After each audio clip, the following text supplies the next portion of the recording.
بسم الله الرحمن الرحيم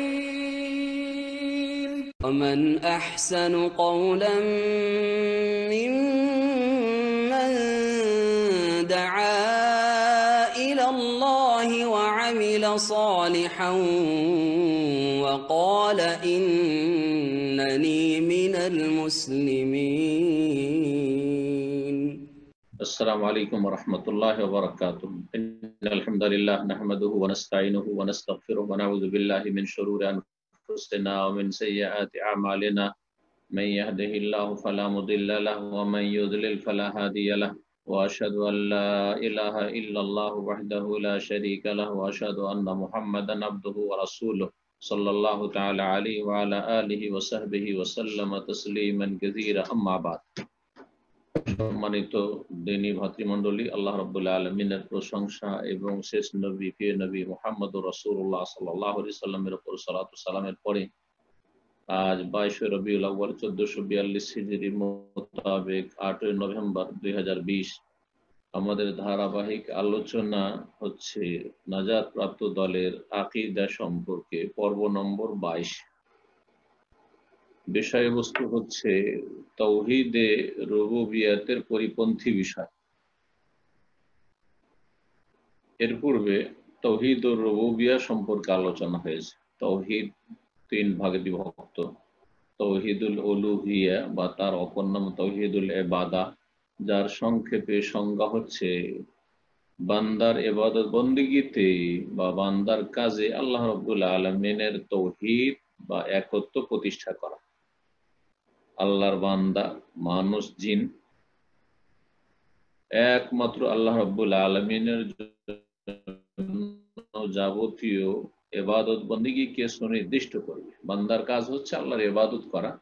ইবাদতের ক্ষেত্রে, আর ইবাদত হচ্ছে বান্দার কাজ, ইবাদতের ক্ষেত্রে আল্লাহর একত্ব বা তাওহীদ প্রতিষ্ঠা করা, অন্তর থেকে বিশ্বাস করে কথায় স্বীকৃতি দিয়ে কাজে পরিণত করা, এর নাম হচ্ছে তাওহীদুল ইবাদা। ইবাদতের ক্ষেত্রে বা উলুহিয়াতের ক্ষেত্রে তাওহীদ। এর বিপরীত তাহলে কি হবে, যে বান্দা যদি ইবাদত বন্দেগীতে আল্লাহর সাথে কাউকে শরীক করে, এটা হচ্ছে শিরক ফিল উলুহিয়া বা শিরক ফিল ইবাদা। ইবাদতের ক্ষেত্রে শিরক, যেটা ছিল সমস্ত আম্বিয়া রাসূলগণের সাথে তাদের জাতিগুলির দ্বন্দ্বের মৌলিক বিষয়। আল্লাহ রাব্বুল আলামিনকে তারা স্রষ্টা মানত, আল্লাহর কাজগুলিকে মানত, কিন্তু আল্লাহর ইবাদত তারা শরীক করত। যুগে যুগে শুরু হয়েছে নূহ আলাইহিস সালামের যুগ থেকে এই শিরক কুফরি। রুবুবিয়াতের তাওহীদ বা তাওহীদ রুবুবিয়ার সঙ্গে বলেছিলাম যে আল্লাহ রাব্বুল আলামিনের কাজে আল্লাহ তাওহীদ বা একত্ব প্রতিষ্ঠা করা।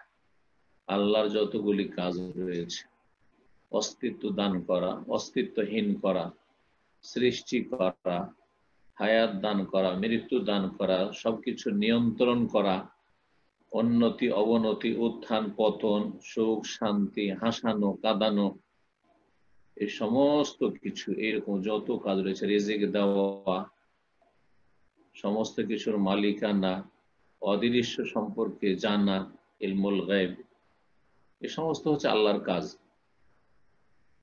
আল্লাহর কাজে তাওহীদ প্রতিষ্ঠা করা হচ্ছে তাওহীদুর রুবুবিয়া।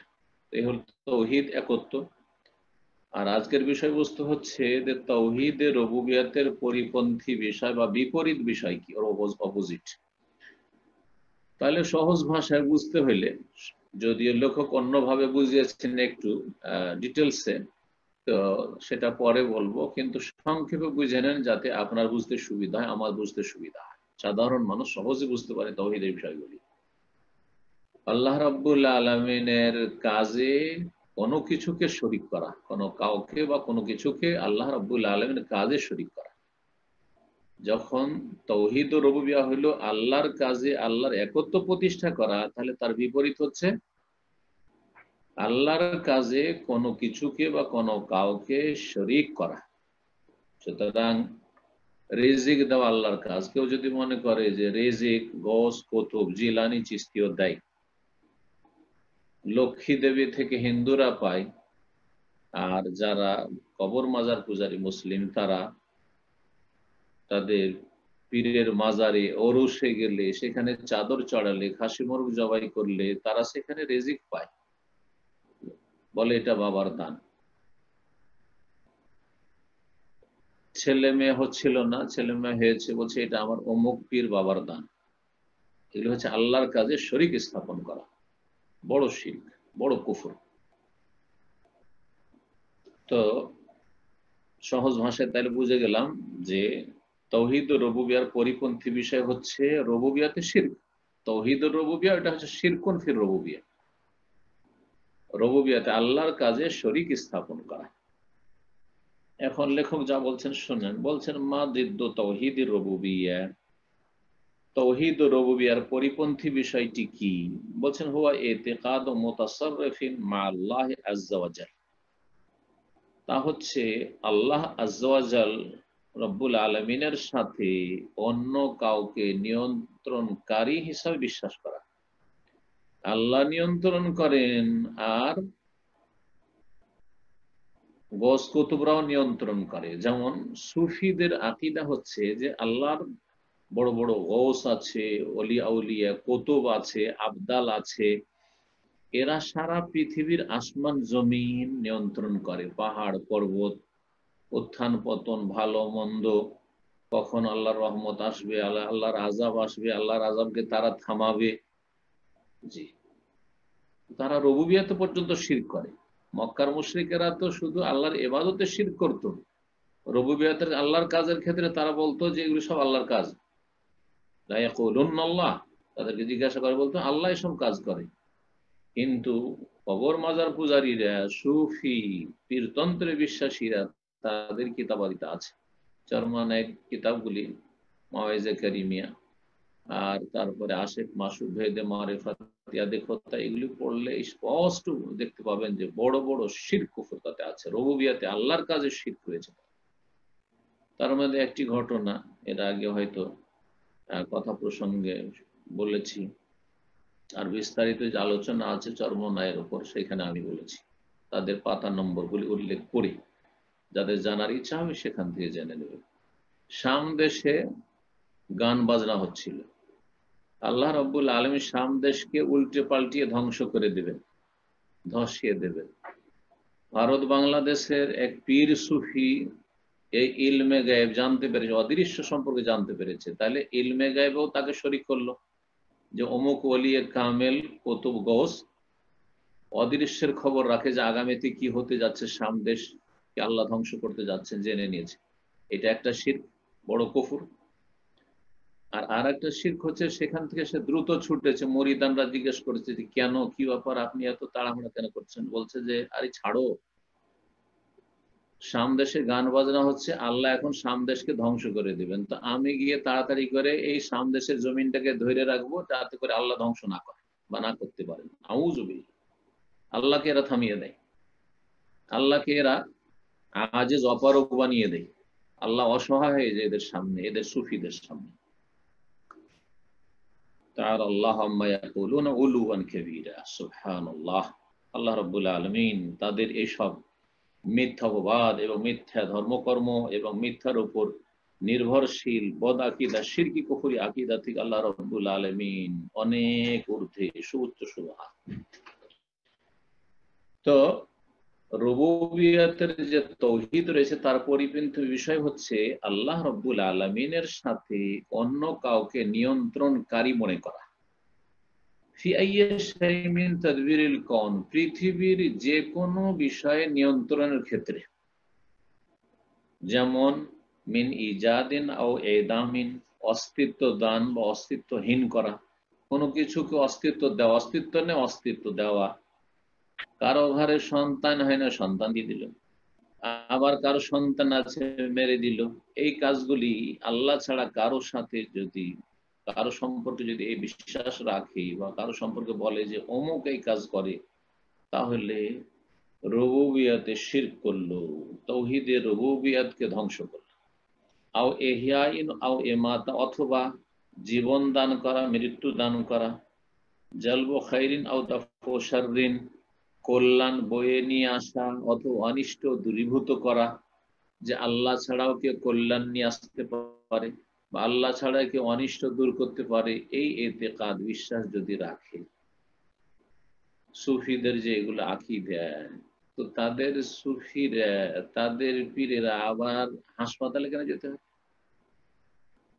তারা অন্যদের অনিষ্ট থেকে রক্ষা করতে পারে, তাদের আকীদায় তারা নিজেদের জন্য এবং অন্যদের জন্য, মুরিদানদের জন্য কল্যাণ বয়ে নিয়ে আসতে পারে, তাহলে তারা কেন চিকিৎসার জন্য যেতে বাধ্য হয়?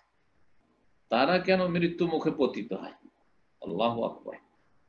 আল্লাহ যেন বুঝার তৌফিক দান করে। আও গায়রা যালিকা, এছাড়া অন্যান্য যে রয়েছে মাআনির রুবুবিয়্যাহ, রুবুবিয়্যাতের যতগুলি অর্থ রয়েছে, এই যতগুলি দিক রয়েছে, মানে আল্লাহর কাজের যতগুলি দিক রয়েছে, আল্লাহ রাব্বুল আলামিন বহু কাজ করেন। কুল্লা ইয়াউমিন হুয়া ফি শান, যেমন সূরা রহমান রয়েছে। প্রতিদিন কাউকে হাসাচ্ছেন, কাউকে কাঁদাচ্ছেন, কাউকে সুখ দিচ্ছেন, কাউকে দুঃখ দিয়ে পরীক্ষা করছেন, কারো বালা মুসিবত দূর করছেন, কারো উপর বালা মুসিবত আপতিত করছেন। আল্লাহ রাব্বুল আলামিন কাউকে হায়াত দিচ্ছেন, কাউকে মত দিচ্ছেন, কারো রিজিককে প্রশস্ত করছেন, আর কারো রিজিককে সংকুচিত করছেন, আমিরকে গরিব, গরিবকে আমির বানাচ্ছেন। আল্লাহু আকবার। কাউকে ক্ষমতা থেকে নামাচ্ছেন, কাউকে ক্ষমতায় আল্লাহ অধিষ্ঠিত করছেন, উঠাচ্ছেন। সব কাজ আল্লাহ, সব কাজ আল্লাহ। অথবা অন্য ভাষা দিয়ে সংজ্ঞা করা যেতে পারে, বলছেন আও ইতিকাদু মুনাজিইন লাহু ফি শাইইন মিন মুক্তাদায়াতি আসমাই ওয়া সিফাতিহি, অথবা আল্লাহ রাব্বুল আলামিনের নাম সমূহ এবং গুণাবলীর যে দাবিগুলি রয়েছে, আল্লাহর যে যে নামগুলি রয়েছে এবং সেই প্রত্যেকটি নাম থেকে যে অর্থ বেরোয়, সেই যে গুণগুলি রয়েছে, এগুলির যে দাবি রয়েছে, সেই দাবির কোনো কিছুতে যদি আল্লাহর কোনো প্রতিপক্ষ বা প্রতিদ্বন্দ্বী বলে কাউকে বিশ্বাস করে, যে আল্লাহ রাব্বুল আলামিন যেমন তিনি গফফার, বড় মার্জনাকারী, গফুর, আল্লাহ ছাড়াও কেউ মানুষকে ক্ষমা করতে পারে, এই যদি এতেকাদ রাখে। আল্লাহ রাব্বুল আলামিন তিনি রাজ্জাক, রিজিক দাতা। রাজ্জাক আল্লাহর নাম, এবং সেখান থেকে যে গুণটি পাওয়া যায় সেটা হচ্ছে রিজিক দাতা একমাত্র আল্লাহ রাব্বুল আলামিন। রিজিকের চাবিকাঠি একমাত্র আল্লাহর হাতে। কেউ যদি বিশ্বাস রাখে যে আল্লাহর কোনো প্রতিদ্বন্দ্বী আছে বা আল্লাহ রাব্বুল আলামিনের কোনো প্রতিপক্ষ আছে যে রিজিক দিতে পারে, জিলানি চিশতিও রিজিক দেয়, হ্যাঁ, দরগা দুর্গা থেকে, যেমন হিন্দুদের আকীদা তাদের দেবদেবী সম্পর্কে, তেমনি মাজার পূজারীদের আকীদা তাদের এইসব কবরগুলি সম্পর্কে এবং কবরের শায়িত ব্যক্তি, মৃত ব্যক্তি সম্পর্কে। তারা তো মৃত বলে না, তারা মরে না, আরো শক্তিশালী হয়ে যায় তাদের এই শিরকি কুফরি আকীদায়। এটা যদি মনে করে যে আল্লাহ রাব্বুল আলামিনের নাম এবং গুণাবলীর দাবিগুলির কোনো কিছুতে আল্লাহর সাথে কেউ প্রতিদ্বন্দ্বী রয়েছে, এই বিশ্বাস রাখে, যেমন ইলমুল গায়ব, অদৃশ্য সম্পর্কে সম্যক জ্ঞানী, সব কিছু জানে আল্লাহ রাব্বুল। কেউ যদি মনে করে যে নবী সাল্লাল্লাহু আলাইহি ওয়া সাল্লাম, যেমন বেরেলভীদের আকীদা, রিজভীদের, যে নবী আলেমুল গায়েব, নবী হাজির নাজির, সব জায়গায় হাজির, সব জায়গায় সূক্ষ্ম খবর রাখেন, এবং সমস্ত উম্মতের ভালো মন্দ, নেকি গুনাহ, কে কি করছে, কে কোন অবস্থায়, সব খবর নবী সাল্লাল্লাহু আলাইহি ওয়াসাল্লাম নাকি রাখেন, মদিনা থেকে খবর রাখেন সব। নবী সাল্লাল্লাহু আলাইহি ওয়াসাল্লামের ইন্তেকাল বলা বেয়াদবি তাদের কাছে। আল্লাহ ইন্তেকাল বলছেন, নবী সাল্লাল্লাহু নিজে বলছেন মওতের কথা, সাহাবীরা অহরহ বলেছেন মাতা রাসূলুল্লাহ, মা আয়েশা রাদিয়াল্লাহু আনহা বলছেন যে মাতা রাসূলুল্লাহ, রাসূলুল্লাহ মারা গেছেন, মৃত্যু বরণ করেছেন। তারা বলছেন না, নবীর ক্ষেত্রে মওত বলা এটা বেয়াদবি, কিন্তু আল্লাহর পেয়ারা হয়ে গেছেন, আমাদের শিক্ষা থেকে, হ্যাঁ, আল্লাহর সাথে সাক্ষাৎ করেছেন, আল্লাহর সাথে মিলিত হয়েছেন, না, মারা গেছেন, আল্লাহ বলেছেন, রাসূল বলেছেন সাল্লাল্লাহু আলাইহি সাল্লাম, সাহাবীরা বলেছেন। সুতরাং এটি হচ্ছে কোরআন সুন্নাহ ভিত্তিক আকীদা। কেউ যদি মনে করে যে নবী মারা যাননি, যেমন তারা বলে থাকে হায়াতুন নবী, তো আল্লাহর সাথে শিরক করলো, কারণ চিরঞ্জীব আল হাই, আল্লাহু লা ইলাহা ইল্লা হুয়া আল হাইয়ুল কাইয়্যুম, তিনি হচ্ছেন চিরঞ্জীব। নবী সাল্লাল্লাহু আলাইহি ওয়াসাল্লাম মারা যাননি কেউ যদি বলে, তাহলে এই নামে এবং এই গুণাবলীতে, এই গুণের দাবিতে চিরঞ্জীব হওয়ায় আল্লাহ শরীক স্থাপন করলো, সে রুবুবিয়্যাতে শিরক করলো। ওয়াকাল আজমাতু আল কিবরিয়া, এইরকম মহত্ব আর বড়ত্বের ক্ষেত্রে, সার্বিক ক্ষেত্রে, মহত্ব এবং বড়ত্ব, অসাধারণ। একজন বড় মানুষ আছে, একজন রাষ্ট্রপ্রধান, তার ক্ষমতার দিক থেকে বড়। একজন এলমের দিক থেকে বড় আলেম, সে তার এলমের দিক দিয়ে অন্যের তুলনায় অন্য মানুষের তুলনায় বড়, কিন্তু আল্লাহ রাব্বুল আলামিনের সামনে অসহায় বান্দা, দুর্বল।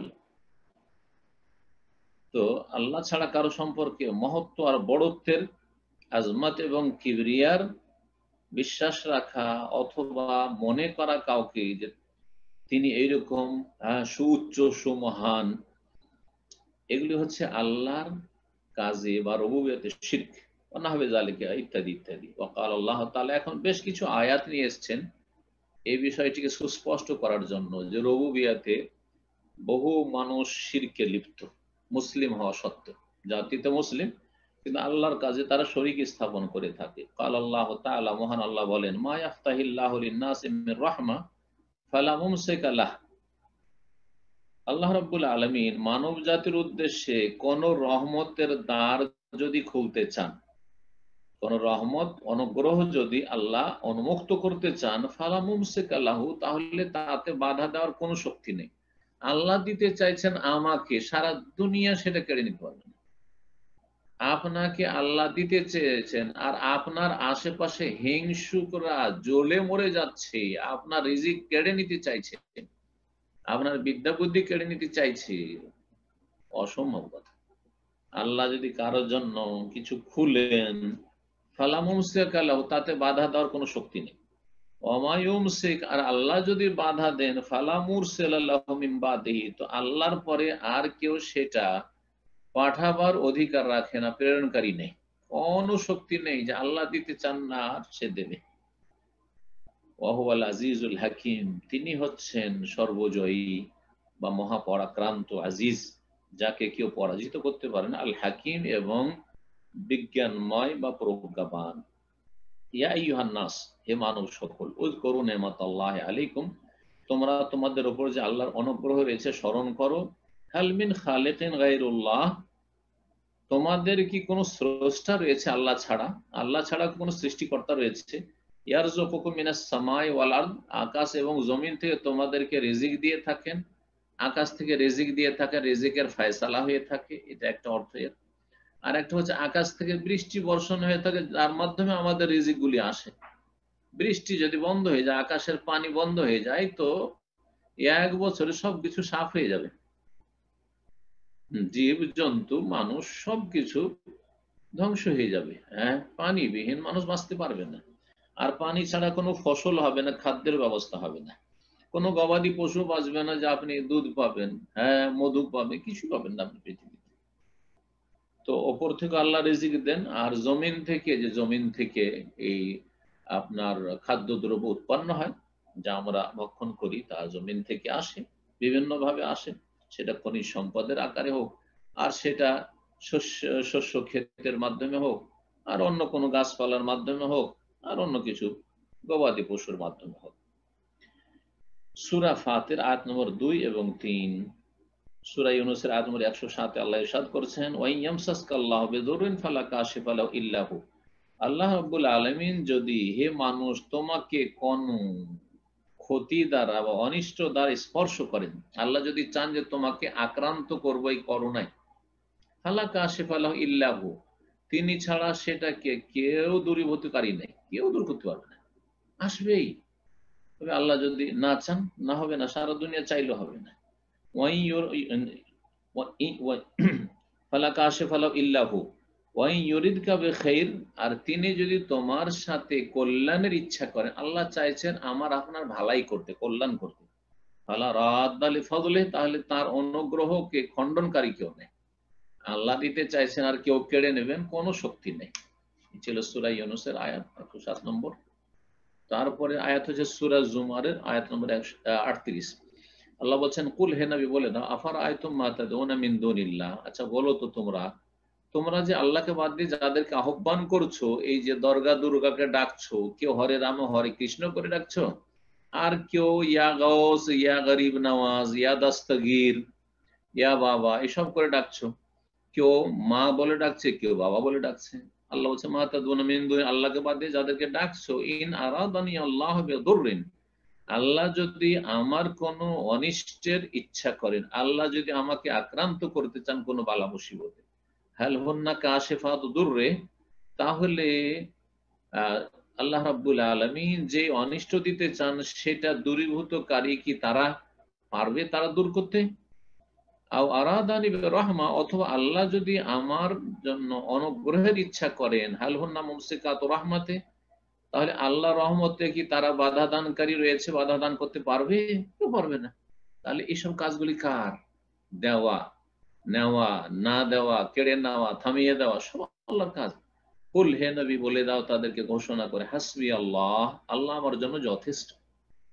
আলাইহি ইয়াতাওয়াক্কালুল মুতাওয়াক্কিলুন, তার উপরে যেন আস্থাকারীরা আস্থা করি। আল্লাহ রাব্বুল আলামিন সূরা আনআমের আয়াত নম্বর 59 এ ইরশাদ করছেন, তারপরে ওয়াইনদাহু মাফাতিহুল গায়ব, একমাত্র তার কাছে রয়েছে গায়বের চাবিকাঠি। মিফতাহ বহু বচন হচ্ছে মাফাতি, মিফতাহ মানে চাবি। গায়বের চাবি সমূহ একমাত্র আল্লাহর কাছে রয়েছে। লা ইয়ালামুহা ইল্লাহু, সুতরাং গায়ব আল্লাহ ছাড়া কেউ জানে না, আল্লাহ ছাড়া কেউ অদৃশ্য সম্পর্কে জানে না। সুতরাং নবীকে আলিমুল গায়ব বলা শিরক। কেউ যদি মনে করে জিনেরা গায়ব জানে, অমুক জিন বসে করে হারানো বস্তু খুঁজে দেয়, অমুক হাত চালিয়ে আমাদের হারানো বস্তু অথবা কোনো কিছু চুরি হয়ে গেছে, কারো ছেলে হারিয়ে গেছে, কারো আর কিছু হয়েছে, তার সন্ধান দেয়, এই সমস্ত শিরকি কুফরি আকীদা, শিরকি কুফরি আকীদা। লা ইয়ালামুহা ইল্লাহু, আল্লাহ ছাড়া কেউ গায়ব জানে না। সূরা আনআম আয়াত 59। আল্লাহ রাব্বুল তারপরে সূরা নামলের আয়াত 65 তে ইরশাদ করছেন, কুল, হে নবী আরো বলে দাও, লা ইয়ালামু মান ফিস সামাওয়াতি ওয়াল আরদিল গায়বা ইল্লাল্লাহ, আকাশসমূহ এবং পৃথিবীতে আল্লাহ ছাড়া কেউ গায়ব সম্পর্কে জানে, অদৃশ্য সম্পর্কে জানে না। আকাশে কেউ জানে, তার মানে জিবরাইল, মিকাইল, ইসরাফিল, তাদেরকে যতটা জানিয়ে দেওয়া হয়, ধরেন 1 বছরে জানিয়ে দেওয়া হয়েছে, তাদেরকে লিস্ট দিয়ে দেওয়া হয়েছে, ততটা জানেন, তার বেশি তাদের যতটা জানার ক্ষমতা দেওয়া আছে অতটাই জানে, তার বেশি জানেন না। মানে গায়েব জানার তাদের কাছে চাবি নেই যে কোনো সময় চাবি দিয়ে গায়েবের দরজা খুলে দেবো আর আমরা নিজেরা গায়েব জেনে নেব। আকাশে কেউ জানে না, জমিনও কেউ জানে না। সুতরাং মানুষ যেমন অদৃশ্য সম্পর্কে খবর রাখে না, যে কোনো মানুষ নবী রসুল থেকে শুরু করে যাদেরকে অলি আউলিয়া বলছেন, জিলানি, চিশতি, কেউ জানে না। আবু হানিফা, শাফি, মালিক আহমদ, সাহাবীরা কেউ জানতেন না। নবী সাল্লাল্লাহু আলাইহি ওয়াসাল্লাম গায়েব জানতেন না। গায়েব জানলে কেন বা তিনি যাবেন তাইফে, যে ওখানে একটি লোক হেদায়েত হবে না, আর সেখান থেকে এইভাবে আমাকে ফিরে আসতে হবে অসহায় অবস্থায়। ওহদের যুদ্ধে কেনই বা তার দাঁত শহীদ হবে আর তার মাথা মোবারক আহত হবে, কেন বা হবে? ওই 50 জনকে যে ছোট্ট পাহাড়টি রোমাতের উপর নিযুক্ত করেছেন, তিনি তো জানছেন যে এরা নেমে যাবে, তো আবার তোমরা নামিও না, এসব বলার কোন যুক্তি রয়েছে? নবী সাল্লাল্লাহু আলাইহি ওয়াসাল্লাম যদি গায়বী জানবেন তো 1 মাস ধরে এত পেরেশান থাকলেন, যখন মুনাফিকরা নবী সাল্লাল্লাহু আলাইহি ওয়াসাল্লামের প্রিয়তমা বিবি আয়েশা রাদিয়াল্লাহু তাআলা আনহার উপর মিথ্যা অপবাদ দিল। কেন জানেন না তিনি? গায়েব যে জানে, সব জানে যে ঘটেছে কি ঘটেনি, তাহলে আর পেরেশানির কি আছে? তাই নবী সাল্লাল্লাহু আলাইহি ওয়াসাল্লামকে আলেমুল গায়েব বলা, নবী সাল্লাল্লাহু আলাইহি ওয়াসাল্লাম তাহলে এসব খেল তামাশা করছেন জানার পরে নাকি? নাউজুবিল্লাহ, বড় শিরকি আকীদা। আর যদি আল্লাহ ছাড়া কেউ গায়েব জানতো তো প্রথম নবী সাল্লাল্লাহু আলাইহি ওয়াসাল্লাম স্বয়ং গায়েব জানতেন এবং জানার ক্ষমতা থাকতো। তিনি যখন ইলমে গায়েব জানেন না, আল্লাহ ঘোষণা করিয়ে দিচ্ছেন। আয়াতগুলি এখানে যে কয়টা রয়েছে, তারপরে সময় হলে ইনশাআল্লাহ আরো একটি আয়াত পেশ করছি। তো এই সূরা নামলের আয়াত নম্বর 65 বলছেন, হে নবী বলে দাও, মানুষকে জানিয়ে দাও, আকাশ সমূহ এবং পৃথিবীতে আল্লাহ ছাড়া কেউ গায়েব জানে না, কোন শক্তি গায়েব জানে না। একটু পরে কি হবে আমাদের জানা নেই। ওয়াকালা তাআলা, মহান আল্লাহ আরো বলছেন সূরা বাকারা আয়াত নম্বর 255 তে, ওয়ালা ইউহিতুনা বিশাইইন মিন ইলমিহি ইল্লা বিমা শাআ, আয়াতুল কুরসি, আয়াতুল কুরসি দি, ওয়ালা ইউহিতুনা বিশাইইন মিন ইলমিহি, আল্লাহর জ্ঞানের কোনো কিছু তারা পরিবেষ্টন করে নেই। আল্লাহর যে অসীম জ্ঞান রয়েছে সেসব সম্পর্কে মানুষ ক্ষমতা রাখে না যে সেসব জেনে, ইল্লা বিমা শাআ, তবে আল্লাহ যতটা চেয়েছেন বা যা চেয়েছেন, সামান্য কিছু যে আমাদেরকে নলেজ দিয়েছেন, জ্ঞান অর্জন করার তৌফিক দিয়েছেন এবং কিছু জ্ঞান দিয়েছেন। আর ভবিষ্যৎবাণীগুলি কোরআন সুন্নাহ হাদিসের মাধ্যমে এসেছে, দাজ্জাল আসবে, ইয়াজুজ মাজুজ আসবে, আর কিয়ামতের আগে বড় লক্ষণ ছোট লক্ষণ এগুলি হবে, যেটুকু দিয়েছেন ওইটুকু, ইল্লা বিমা শাআ, এছাড়া আর কিছুই আমাদের জানা নেই। আর কতদিন কিয়ামত হইতে আছে, পৃথিবী ধ্বংস হইতে আছে, কিছু জানার নেই। তারপরে নবী সাল্লাল্লাহু আলাইহি ওয়াসাল্লাম একটি হাদিস নিয়ে এসেছেন, হাদিসটি সহিহ মুসলিমের। নবী সাল্লাল্লাহু আলাইহি ওয়াসাল্লাম বলছেন, ইয়াকুলুল্লাহু তাআলা, মহান আল্লাহ বলেন হাদিসে কুদসি, আল আজমাতু ইজারি, মহত্ব হচ্ছে আমার লুঙ্গি, ইজার মানে লুঙ্গি, ওয়াল কিবরিয়া ও রেদাই, এবং বড়ত্ব হচ্ছে আমার চাদর। এক কথায় মহত্ব আর বড়ত্ব একমাত্র আমার জন্য সুনির্দিষ্ট, কাউকে শোভা পায় না, কেউ এর যোগ্যতা রাখে না। সুতরাং কেউ যদি এই মহত্ব আর বড়ত্বের কোনো কিছু আমার কাছ থেকে কেড়ে নিতে চায়, আসকান্তহু নারী, তাহলে আমার জাহান্নামের আগুনে তাকে বাসস্থান দেব, জাহান্নামে তাকে নিক্ষেপ করবো। অন্য রিওয়ায়াতে রয়েছে আযাবতুহু, তাহলে তাকে আমি আযাব দেব, শাস্তি দেব জাহান্নামে। কারণ সে আল্লাহর ক্ষমতা নিজের জন্য বরাদ্দ করতে চাইলেন। এই হাদিস সহিহ মুসলিমে রয়েছে, আবু হুরায়রা রাদিয়াল্লাহু তাআলা আনহু থেকে এবং আবু সাঈদ খুদরী রাদিয়াল্লাহু তাআলা আনহু থেকে বর্ণিত রয়েছে। সূরা আনআমের আয়াত নম্বর 6 আল্লাহ রাব্বুল আলামিন ইরশাদ করেছেন, কুল লা আকুলু লাকুম ইনদি খাযাইনুল্লাহ, হে নবী বলে দাও যে আমি তোমাদেরকে বলছি না যে আমার কাছে আল্লাহর ভান্ডার রয়েছে, আমার কাছে আল্লাহর ভান্ডার রয়েছে। নবী সাল্লাল্লাহু আলাইহি ওয়াসাল্লাম তাহলে মুখতারে কুল না, যেমন বেরেলভীরা বলে থাকে, সবকিছুর মালিক, দোজাহানের বাদশাহ, দুনিয়া আখিরাতের বাদশাহ, জান্নাত জাহান্নামের সবকিছুর মালিক, যাকে ইচ্ছা জান্নাতে দিবেন, যাকে ইচ্ছা জাহান্নামে দিবেন। যদি নবী সাল্লাল্লাহু আলাইহি ওয়াসাল্লাম থেকে এটা অস্বীকার করা হয়, কোরআন অস্বীকার করতে বলছে, নবীকে ঘোষণা করতে বলছে, তাহলে কোন পীর বলবে যে আমাদের বুজুর্গানে দিন যারা রয়েছে, অমুক গাঙ্গোহী সাহেব আর হাজী ইমদাদুল্লাহ মুহাজির মাক্কি সাহেব আর বড় বড় আমাদের পীর দাদা মশায়েখ, তারা বড় বড় জাহাজ নিয়ে হাসর মাঠে চলে আসবে। আরে কি ধৃষ্টতা! লা আকুলু লাকুম ইনদি খাযাইনুল্লাহ, আল্লাহর ভান্ডার আমাদের কাছে নেই।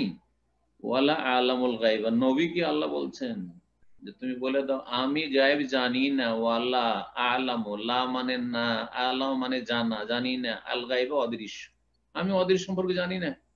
কোরআন ঘোষণা করেছে স্পষ্ট, এই আয়াতটি দুই জায়গায় রয়েছে, সূরা আনআমের আয়াত নম্বর 6 আর সূরা হুদের আয়াত নম্বর 31, ওয়ালা আলামুল গায়ব, আমি গায়ব জানি না। সূরা আরাফ আয়াত নম্বর 188 আল্লাহ বলছেন, ওয়ালাউ কুনতু আলামুল গায়ব, হে নবী বলে দাও তুমি আমি যদি গায়ব জানতাম, আমি যদি অদৃশ্য সম্পর্কে জানার ক্ষমতা রাখতাম, যখন ইচ্ছা তখন গায়েব অদৃশ্য জেনে নিলাম এবং সব গায়েব সব অদৃশ্য জানি, লাস্তাকসারতু মিনাল খায়র, তাহলে আমি অজস্র কল্যাণ অর্জন করে নিতাম, হাসিল করে নিতাম। লাস্তাকসারতু মিনাল খায়র, আমার কল্যাণ আর কল্যাণে ভরপুর হয়ে যেত, সবকিছু কল্যাণ হতো, কখনো অকল্যাণ হতো না। নবী সাল্লাল্লাহু আলাইহি ওয়াসাল্লাম হুদায়বিয়ার সন্ধিতে, সে হুদায়বিয়া নামক স্থানে থামিয়ে দেওয়া হলো। যদি গায়েব জানতেন তাহলে আসতেন না, যে বছর তো মক্কায় তো ঢুকতেই দিবেন না মক্কার কাফেররা, তো গিয়ে লাভটা কি? সাহাবায়ে কেরাম পেরেশান হয়ে যাবেন, আর তারপর সেখান থেকে ফিরতে চাইবেন না। কিন্তু মক্কার লোকেরা মোটেই কোন রকমের সমঝোতে আসল না, এই বছরে জেদ পুরা করে, এই বছর ঢুকতেই দিব না, ঠিক আছে তুমি আগামী বছর নিয়ে আসো, আর এই সব শর্তের সাথে আসো, 3 দিন মাত্র থাকবে, কিন্তু এবার যেতে দেবো না, গায়ের জোর। নবী সাল্লাল্লাহু আলাইহি ওয়াসাল্লাম জানলে কি আর জানতেন? আর এই হুদায়বিয়ার সন্ধির এইরকম সম্মুখীন হতেন? জীবনের বহু ঘটনা এরকম রয়েছে। হ্যাঁ, নবী সাল্লাল্লাহু আলাইহি ওয়াসাল্লামের কাছে এসে বলছে কিছু কাফেররা যে আমরা গোটা বংশ মুসলমান হয়ে গেছি। মদিনার বাইরে একটা এলাকা ছিল, তাদের কোরআন শিখাবার কেউ নেই, তো আপনার সাহাবায়ে কেরামদের যারা হাফেজ কারি আলেম রয়েছে তাদেরকে পাঠান যে আমাদেরকে কোরআন শিখাবে আমাদের বংশধরকে। 70 জন কোরআন হাফেজদেরকে, আলেম সাহাবায়ে কেরামদেরকে পাঠিয়ে দিলেন। সবগুলিকে রাস্তাতে তারা আক্রমণ করলো, চারিদিক থেকে উৎপেতে ছিল, সবগুলিকে তারা শহীদ করে, একজন সাহাবী শুধু কোন রকম করে ফিরে এসেছিলেন বেঁচে। নবী সাল্লাল্লাহু আলাইহি ওয়াসাল্লাম এত মর্মাহত হয়েছিলেন, কষ্ট পেয়েছিলেন, নবী সাল্লাল্লাহু আলাইহি ওয়াসাল্লাম গায়েব জেনেও এদেরকে খুন হতে পাঠিয়ে দিয়েছিলেন। নাউজুবিল্লাহ। তাহলে যারা নবী সাল্লাল্লাহু আলাইহি ওয়াসাল্লাম আলিমুল গায়েব বলবে, তারা তো বড় শিরক তো করলো, ঈমান তো হারালো, তার সাথে সাথে নবী সাল্লাল্লাহু আলাইহি ওয়াসাল্লামের বড় অবমাননা করলো, যে নবীকে যেন খুনি সাব্যস্ত করলো। ধরেন একটা খুনের ঘটনা ঘটছে, যে সম্পর্কে আপনার জানা আছে যে এখানে এই লোকটি যাচ্ছে আমার চোখের সামনে, আমি জানি যে ওকে খুন করবে, তারপরও তাকে যেতে বললেন, উৎসাহিত করলেন, যাও যাও অসুবিধা নেই, তাহলে আপনি খুনি না? আপনি বাড়িতে বসে বসে খুনি, কারণ যেখানে খুন হবে জানেন সেখানে আপনি তাকে পাঠিয়ে দিলেন, যেতে বললেন অথবা যেতে বারণ করলেন না। আউযুবিল্লাহ। এই জন্য কোরআনে কারীমে আল্লাহ ঘোষণা করাচ্ছেন নবীকে দিয়ে, ওয়ালাউ কুনতু আলামুল গায়ব, আমি যদি গায়ব জানতাম, লাস্তাকসারতু মিনাল খায়র, তাহলে যাবতীয় কল্যাণ আমি হাসিল করে নিতাম, ওয়ামা মাসসানিয়া সু, আর আমাকে কখনো অনিষ্ট বিপদ আপদ স্পর্শ করতো না। নবী সাল্লাল্লাহু আলাইহি ওয়াসাল্লাম যদি গায়েব জানতেন তো ইহুদিরা কি জাদু করতে পারতো নবী সাল্লাল্লাহু আলাইহি ওয়াসাল্লামকে? নবী সাল্লাল্লাহু আলাইহি ওয়াসাল্লাম যদি গায়েব জানতেন তো ওই ইহুদি মহিলা যে দাওয়াত করেছিল আর বকরির পায়াতে বিষ মাখিয়ে রেখেছিল, আর সেই বিষের যে রিয়াকশনে নবী সাল্লাল্লাহু আলাইহি ওয়াসাল্লাম যে কি কষ্ট পেয়েছেন, যদিও আল্লাহ বাঁচিয়েছেন তাকে, কিন্তু ইন্তেকালের সময় তিনি বলছেন যে এখন মনে হচ্ছে যে আমার হাটের যে শিরা উপশিরা হচ্ছে সব ছিঁড়ে যাচ্ছে, সেই বিষ মাখা বকরি খাওয়ার প্রতিক্রিয়ায়। সুবহানাল্লাহ। জি, তো নবী সাল্লাল্লাহু আলাইহি ওয়াসাল্লাম, তারপরে সাহাবায়ে কেরাম কয়েকজন তাতে শহীদ হয়ে গেছিলেন, মারা গিয়েছিলেন সেই বিষ মাখা বকরির গোশত খেয়ে নিয়ে সেই ইহুদির বাড়িতে নবী সাল্লাল্লাহু আলাইহি ওয়াসাল্লামের সাথে দাওয়াত খেতে গিয়েছিলেন সাহাবায়ে কেরামগণ। তো নবী সাল্লাল্লাহু আলাইহি ওয়াসাল্লাম কে আল্লাহ বলছেন তুমি বলো, আমা মাসসানি, আমি যদি গায়েব জানতাম তো কখন আমাকে কোনো অনিষ্ট স্পর্শ করতো না, কোনো অনিষ্ট স্পর্শই করতো না। নবী সাল্লাল্লাহু আলাইহি ওয়াসাল্লাম যদি গায়েব জানতেন তো আবু সুফিয়ানের যে কাফেলা আসছিল, বাণিজ্যিক কাফেলা, বদরের যুদ্ধ যে ঘটলো, তো সেখানে জানছেন যে ধরতে পারবো না, আবু সুফিয়ান হাত ছাড়া হয়ে মক্কা পৌঁছে যাবে, তো এরকম হয়রান হয়ে গিয়ে লাভটা কি, যেতেন না? তাহলে গিয়েছিলেন যে কাফেলা ধরবো, কাফেলা ছুটে গেল। আল্লাহ চেয়েছিলেন না, না এখানে কাফেলা তোমরা পাবে না, কিন্তু এখানে আমি আবু জাহাল ফেরাউনকে পৌঁছে দেবো, এই উম্মতের ফেরাউনকে, আর এখানে একটা বদরের যুদ্ধ, যেটা অমল ফুরকান, হক বাতিলের চূড়ান্ত একটা ফয়সালা হয়ে যাবে। আল্লাহ চেয়েছেন, আল্লাহ সব জান, কিন্তু নবী সাল্লাল্লাহু আলাইহি ওয়াসাল্লাম জানছিলেন না যে এখানে যুদ্ধ হবে, যুদ্ধ সম্পর্কে কল্পনা ছিল না, ধারণা ছিল যে আমরা প্রতিশোধ নিয়ে নেবো, মক্কায় ধন সম্পদ সব লুটপাট করে কাফেররা রেখে দিয়েছে, আমরাও এখানে প্রতিশোধ নেব, এই উদ্দেশ্যে গিয়েছিলেন। নবী সাল্লাল্লাহু আলাইহি ওয়াসাল্লাম গায়েব জানতেন না। হাজার হাজার ঘটনা নবী সাল্লাল্লাহু আলাইহি ওয়াসাল্লাম জিন্দেগিতে রয়েছে, নবী সাল্লাল্লাহু আলাইহি ওয়াসাল্লাম গায়েব জানতেন। এক কথাই গায়েব জানা হচ্ছে আল্লাহর কাজ, আল্লাহর গুণ। সুতরাং তাতে কেউ যদি কোন সৃষ্টিকে, কোন নবী, ওলি, রসুল, বড় ব্যক্তিকে যদি মনে করে, অথবা সাহের, জাদুঘর, গণকদেরকে, জ্যোতিষীকে মনে করে যে তারা অদৃশ্য সম্পর্কে বলতে পারে এবং ঠিক কথা বলে, তাহলে আল্লাহ রুবুবিয়তে শিরক করলো, আল্লাহ রুবুবিয়তে শিরক করলো। এমনকি যে টোটকা, আমাদের দেশের একটা শিরকি কথা আছে, টিকটিকি যখন টিকটিক টিকটিক করে, এই যে দেখো আমরা যে কথা বলছিলাম কথাটা ঠিক ঠিক, এই যে টিকটিকি বলছে ঠিক ঠিক, কত মূর্খে মূর্খ অধম এই অধম মুসলিম, এই টিকটিকি চাইতে অধম। মানে টিকটিকি ঠিক বলতে পারছে, কিন্তু এই মুসলিম ঠিক বলতে পারছে না। চিন্তা করেন আপনি কিভাবে টিকটিকির পূজা করছে, কিভাবে টিকটিকিকে সে আলেমুল গায়েব বানিয়ে দিয়েছে। তো টিকটিকিকে আল্লাহ শরীক বানিয়ে দিল এই শিরকি বদ আকীদাতে। আল্লাহ যেন বোঝার তৌফিক দান করে এবং সমস্ত রকমের শিরক থেকে আর তৌহিদ বিনষ্টকারী ভ্রান্ত আকীদা থেকে আমাদেরকে যেন আল্লাহ বাঁচিয়ে রাখেন। এখানে আলোচনা শেষ করছি। তারসের ওয়াসাল্লাল্লাহু সাল্লাম আলা নবিয়িনা মুহাম্মদ ওয়া আলা আলিহি ওয়া সাহবিহি আজমাইন। জাযাকাল্লাহু খাইরান। তো ইনশাআল্লাহ এখনই আমাদের প্রশ্নোত্তর পর্ব শুরু হচ্ছে। তো শুরুতেই আমাদের প্রশ্ন করবেন মাহদি বিন আলমগীর, আপনি প্রশ্ন করুন।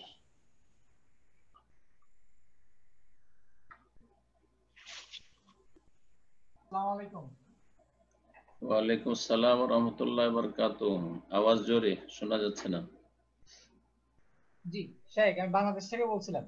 মাশাআল্লাহ, বলেন। জি শাইখ, বলছিলাম যে আমরা এই ৩-৪ বছর আগে থেকে কোরআন সুন্নাহ জেনেছি আর কি। তো আলহামদুলিল্লাহ।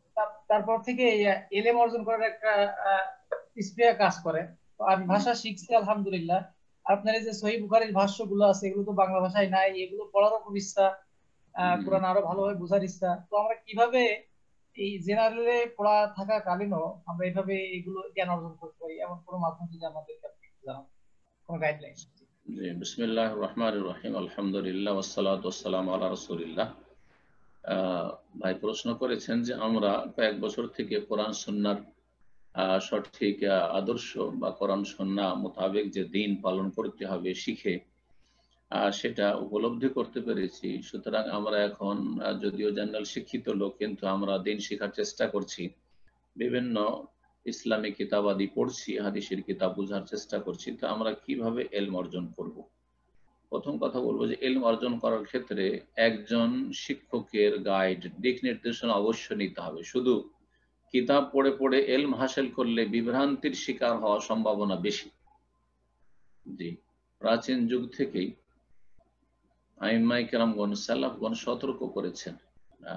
বেশ কিছু আইম্মায়ে কেরাম, মান কানা শাইখুহু কিতাবুহু, কারো যদি ওস্তাদ শুধু কিতাব হয়, মানে পুস্তক পড়ে পড়ে সে জ্ঞানী হবে, কাসরা খাতাউহু, তাহলে তার ভুল ভ্রান্তি বেশি হবে, ওয়াকাল্লা সওয়াবুহু, এবং তার সঠিক সিদ্ধান্ত খুব কম হবে।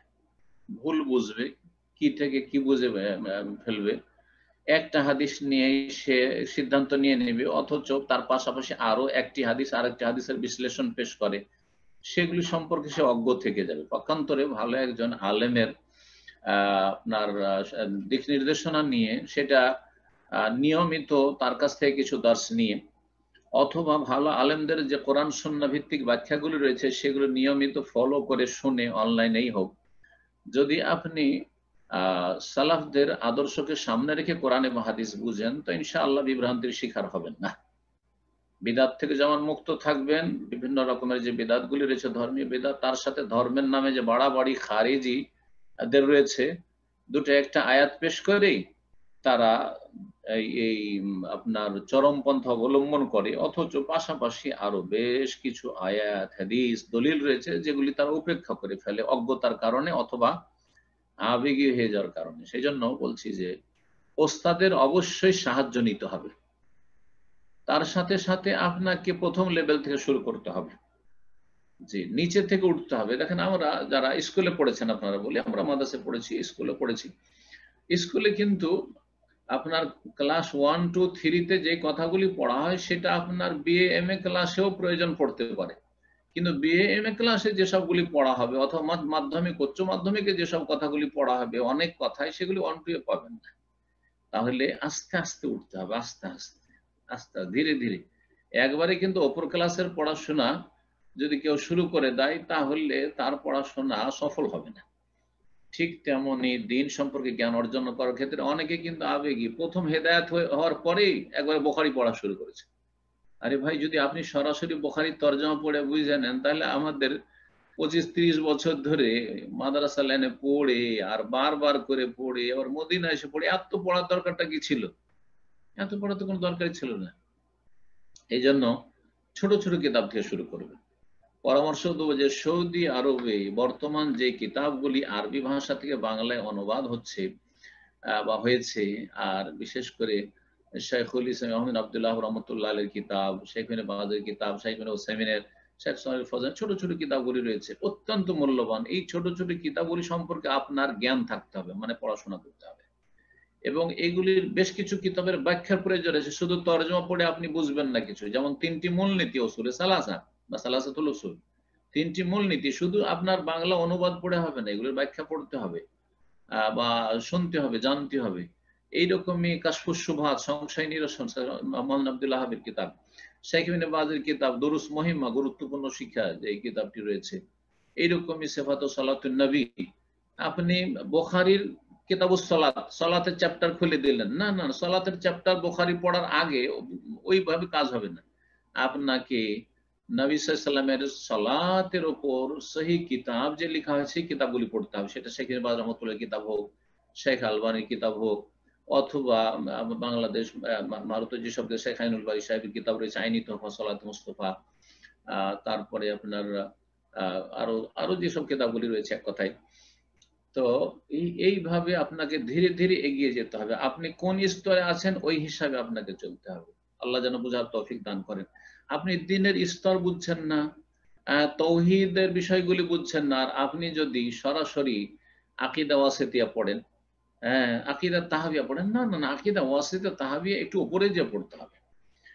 তাহলে তার আগে ছোট ছোট যে কিতাবগুলি রয়েছে সেই কিতাবগুলি ব্যাখ্যা সহ, যদি লিখিত আকারে থাকে লিখিত আকারে, অথবা সেগুলির অডিও ভিডিও আলোচনা আছে ভালো শেখদের, তাদের কাছ থেকে শুনে এলেম হাসিল করতে। এইভাবে এলেম হাসিলের চেষ্টা করবেন, ধীরে ধীরে আগে বাড়ার চেষ্টা করবেন।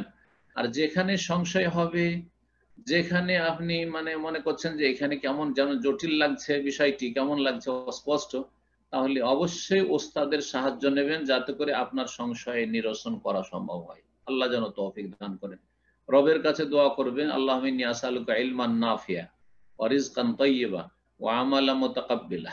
জি হ্যাঁ, যেমন ইলমান নাফি উপকারী জ্ঞান দান করে দোয়া করবেন, তেমনি আমলও যেন এমন হয় আল্লাহ যেন তুমি কবুল করো, এবং রিজিকও বরকত দাও, যাতে রিজিকের টেনশন নিয়ে পেরেশান না থাকি যে কোনো সময় বের করতে পারছি না এলএম শিখার আমল করে, এমনটা না হয়। আল্লাহ যেন দিন দুনিয়া ভালো করেন। জাযাকুমুল্লাহ খাইর। জি বারাকাল্লাহু ফিকুম। তো ইনশাআল্লাহ এরপর যে প্রশ্ন করবেন কাজী তাহেরা পারভিন, আপনি প্রশ্ন করুন। আসসালামু আলাইকুম। ওয়ালাইকুম আসসালাম ওয়া রাহমাতুল্লাহি ওয়া বারাকাতুহু। জি বলেন। শায়েখ, আমি জানতে চাচ্ছিলাম বাংলাদেশ থেকে যে নাকি? জি, বাংলাদেশ থেকে। বলেন। যে আমরা যে আহ, আমরা না মানে অনেকে যে বাচ্চাদের গলায় তাবিজ দেয়, এগুলো তো শিরক আমরা জানি। তো হুম। মুরব্বীরা আবার অনেক সময় বলে কি বাচ্চাদের কোমরে একটু কালো সুতা দিলে দেখতে ভালো দেখায়। আমি যদি তাবিজ না দিয়ে শুধু সুতা দেই, এটা কি দেওয়া জায়েজ আছে বা দেওয়া ঠিক হবে? দয়া করে জানাবেন। জি, ঠিক, খুব ভালো প্রশ্ন। বাচ্চাদের কোমরে সুতা দেয়, ওটাকে আমাদের আঞ্চলিক ভাষা যায় না, আপনারা কি বলেন, আমাদের দেশে ডোরা বলে। তো ছোটকালে দেখি, ছোটকালে বাচ্চারা আসলে আমাদের দেশে তো আসলে ওই ন্যাংটা হয়ে ঘোরাফেরা করতো, কোথায় প্যান্ট পরবে, বেশিরভাগ বাচ্চারা ওই উলঙ্গ চলাফেরা করে 7 বছর 8 বছর পর্যন্ত।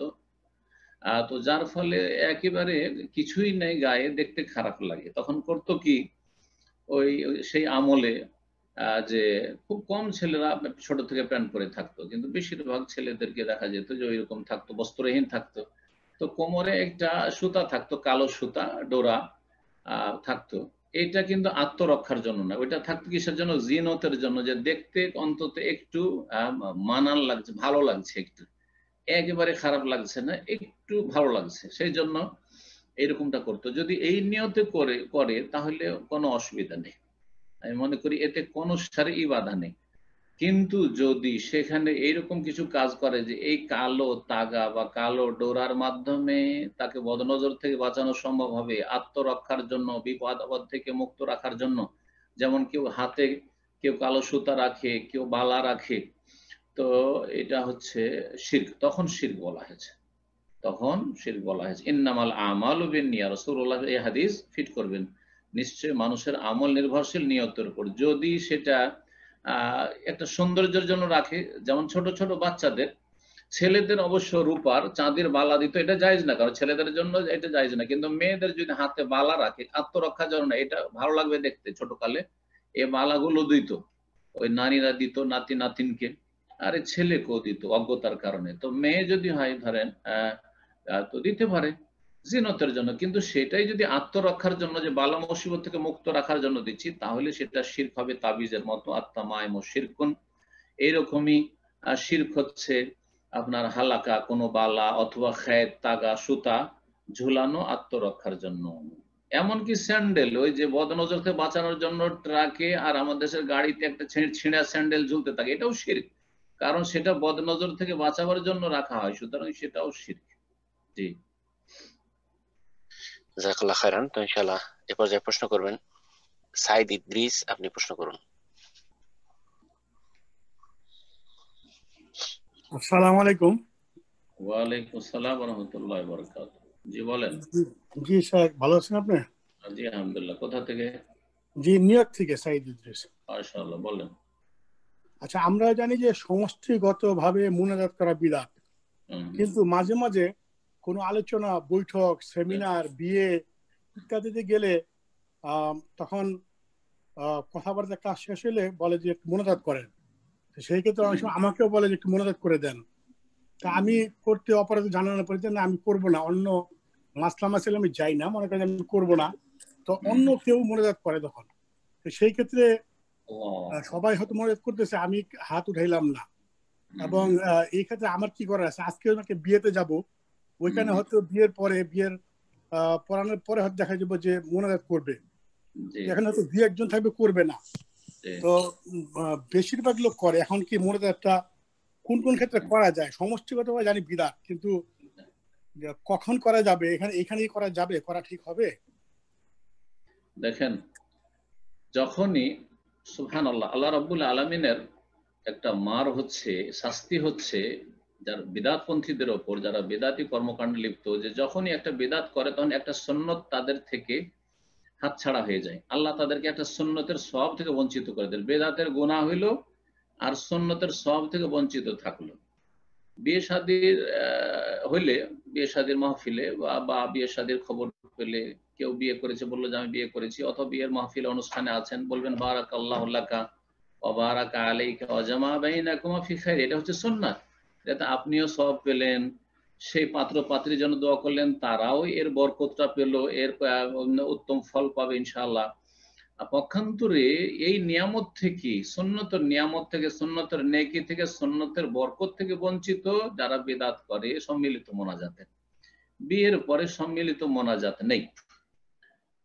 একা একা কেউ যদি দোয়া করতে চায় যে আমার প্রয়োজন এই সময় দোয়া করব, আমি হাত উঠিয়ে করতে পারি, বিনা হাত উঠিয়ে করতে পারি। কিন্তু কোনো একটা অনুষ্ঠান, সে বিয়ের অনুষ্ঠান হোক অথবা কোনো আলাপ আলোচনার অনুষ্ঠান হোক, কোনো পারিবারিক অনুষ্ঠান হোক, অথবা কোনো ধর্মীয় জলসা মাহফিল হোক, যে কোনো, অথবা সালাতের পরে হোক, ফরজ সালাতের পরে হোক, সম্মিলিত মোনাজাত একসাথে একজন দোয়া করবে আর বাকিরা শুধু শুধু আমিন বলবে, আমিন আমিন, মানে ইমাম আমাদের যিনি প্রধান, তিনি যে দোয়া করছেন সেগুলো আল্লাহ তুমি কবুল করো, কবুল করো, কবুল করো এই বলতে থাকবে। এইভাবে রাসূলুল্লাহ সাল্লাল্লাহু আলাইহি ওয়াসাল্লাম কখনো দোয়া করেননি, কখনো দোয়া করে ফরজ সালাতের পরেও করেননি। অথচ ওই ক্ষেত্রগুলি নবী সাল্লাল্লাহু আলাইহি ওয়াসাল্লামের জামানায়, তার জীবদ্দশায় দিনে 5 বার করে 5 ওয়াক্ত সালাতে এসেছে। নবী সাল্লাল্লাহু আলাইহি ওয়াসাল্লাম বহু বিবাহ শাদী করিয়েছেন এবং মাহফিলে থেকেছেন, সম্মিলিত এরকম মোনাজাত করেননি। সুতরাং আপনি যদি সেই সম্মিলিত মোনাজাতে শরীক হন তাহলে আপনি বেদাতে শরীক হবেন। এই ক্ষেত্রে আপনি অধিকাংশ লোক কি করছে এটা দেখার বিষয় নয়। অধিকাংশ লোক তো দেখবে যারা গণতন্ত্রে বিশ্বাসী। আরে আমরা তো কোরআন সুন্নাতে বিশ্বাসী, আমরা কোরআন সুন্নাহ দলিলে বিশ্বাসী, আমরা ওহীতে বিশ্বাসী। প্রত্যেক মুসলিমকে কথা বলতে হবে ফরজ, আমি ওহীতে বিশ্বাসী, আমি দল ভারীতে বিশ্বাসী নয় যে কার সাথে দল ভারী রয়েছে বা কোন দিকে ভারী রয়েছে। সুতরাং যদি এই কাজ কেউ করে, আপনি সেখানে এইরকম দোয়াতে শরীক হবেন না। হয় সেখান থেকে কোনো ভাবে হোক আপনি কেটে পড়বেন, আর তার আগে যদি সেটা বন্ধ করা সম্ভব হয় বুঝিয়ে, হয়তো আপনি আলহামদুলিল্লাহ অনেকে প্রভাবশালী আছেন, আপনার কথা শুনবে, আপনি বড় ভাই, আপনার ছোট ভাইয়ের বাড়িতে বিয়ে রয়েছে, আমি ধরেন আমি কোনো জায়গায় গেলাম আর তারা আমাকে সম্মানের সাথে দাওয়াত দিচ্ছে, আর আমি তাদের সে মোনাজাতে, অন্যরা মোনাজাত করবে আর আমি চুপচাপ বসে থাকবো, আমার জন্য জায়েজ নয়। আমাকে সেখানে বাধা দিতে হবে, আর না হলে যেতে হবে না। যদি বাধা দেওয়ার ক্ষমতা না থাকে তো যেতে হবে না, আর যদি যাই তাহলে অবশ্যই বাধা দিতে হবে, আর না হলে কমপক্ষে সেখান থেকে কেটে পড়তে হবে। এই বেদাতের মজলিসে থাকা চলবে না, না হলে মানুষ মনে করবে যে বেদাতকে উনি তো স্বীকৃতি দিয়েছেন, উনিও তো ছিলেন, কিছু বলেননি। সুতরাং এরকমটা জায়েজ নয়। আপনি সাধারণ মানুষ হিসাবে বলবো, আপনি যদি পারেন তো তাদেরকে বুঝাবেন যে ভাই এই সম্মিলিত মোনাজাত না করে আমরা সুন্নতি দোয়াটা পড়ি, উত্তম বিকল্প। আমাদের কাছে উত্তম বিকল্প থাকতে আমরা অনুত্তমে কেন যাব? বারাকাল্লাহু লাকা বারাকা আলাইকা ওয়া জামা বাইনাকুম ফি খাইর, সবাই মিলে দোয়া করেন। যদি কারো মুখস্থ না থাকে তাকে পড়িয়ে দেন, পাঠ পড়া করে শিখিয়ে দেন যে এইভাবে দোয়া করো। সুন্নতটা জাগ্রত হবে, জীবিত হবে। আর যদি না মানে আপনার কোনো মূল্যায়নে সেখানে করে না, তাহলে আপনি যাবেন না ওইখানে। আর যদি যেতেই হয় যে না আমার আত্মীয় না গেলে তার অসন্তুষ্ট হবে, তাহলে ওই দোয়ার সময় আপনি সেখান থেকে কেটে পড়বেন, অথবা আপনি হাত না উঠিয়ে দেখিয়ে দিবেন যে এটা সুন্নত নেই। তার সাথে ওরা বিদআতটা করার যদি স্বাধীনতা রাখে, তা আপনি সুন্নত করার স্বাধীনতা রাখেন না। আপনি তাদের সাথে বলবেন বা তাদের আগে বলবেন যে বারাকাল্লাহু লাকা ওয়া বারাকা আলাইকা ওয়া জামা বাইনাকুম ফি খাইর, এটা হচ্ছে সুন্নতি দোয়া, আমি পাঠ করে নিলাম। আল্লাহ তোমাকে, তোমার ভিতরে বরকত দান করুক, তোমাকে বরকত দান করুক, আর তোমাদেরকে কল্যাণের সাথে এই দাম্পত্য জীবনে একত্রিত হওয়ার তৌফিক দান করুক। এই দোয়া করবেন। আর অন্যায়ের প্রতিবাদ যদি বল প্রয়োগ করে সম্ভব হয়, আর আপনার অধীনে হচ্ছে, তাহলে বল প্রয়োগ করতে পারবেন। না হলে কথার দ্বারা অন্যায়ের প্রতিবাদ করবেন, তাও যদি সম্ভব না হয় তাহলে সর্বনিম্ন ইমানের পরিচয় হচ্ছে অন্তর থেকে ঘৃণা করবেন। আল্লাহ যেন বুঝার এবং আপনাকে শক্ত হওয়ার তৌফিক দান করেন হকের উপর। ভুলের উপর শক্ত হইতে বলছি না, কিন্তু কোরআন সুন্নাহ ওহীর উপর শক্ত হওয়ার আল্লাহ যেন তৌফিক দান করেন। জি, ইনশাআল্লাহ এই পর্যায়ে প্রশ্ন করবেন মোহাম্মদ সারওয়ার কবির, আপনি প্রশ্ন করুন।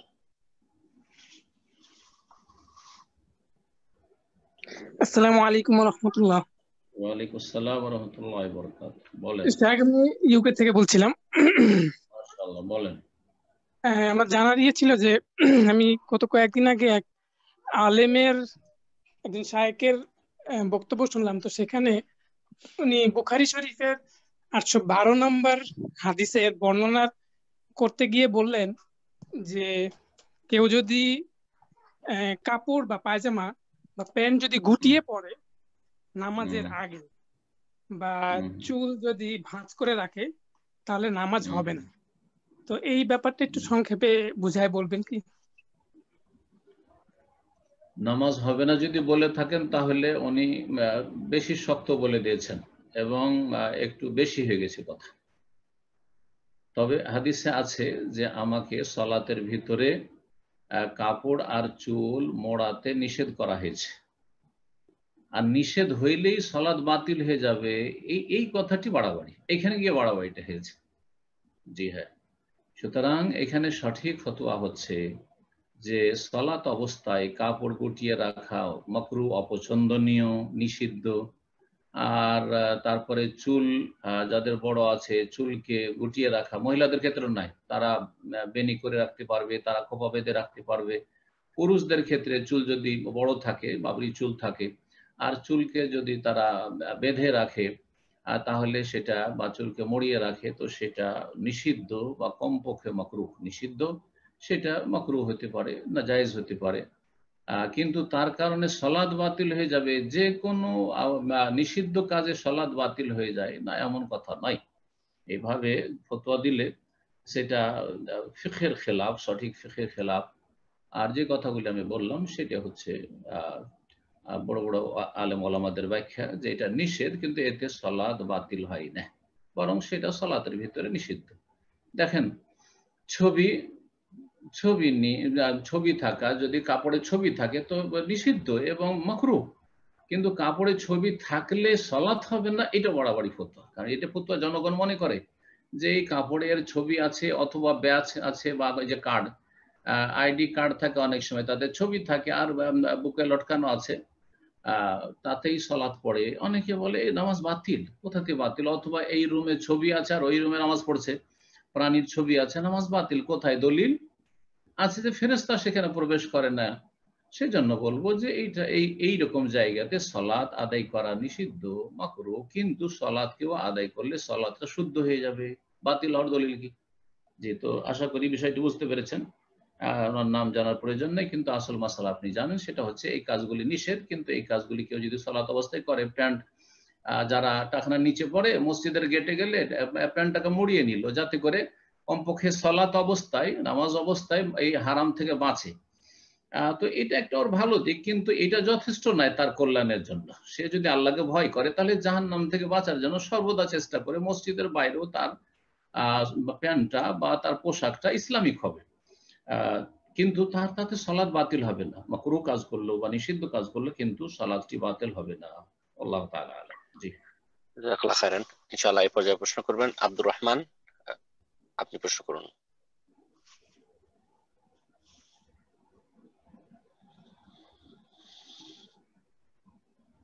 জি আব্দুর রহমান, ফোনটা আনমিউট করে নিন।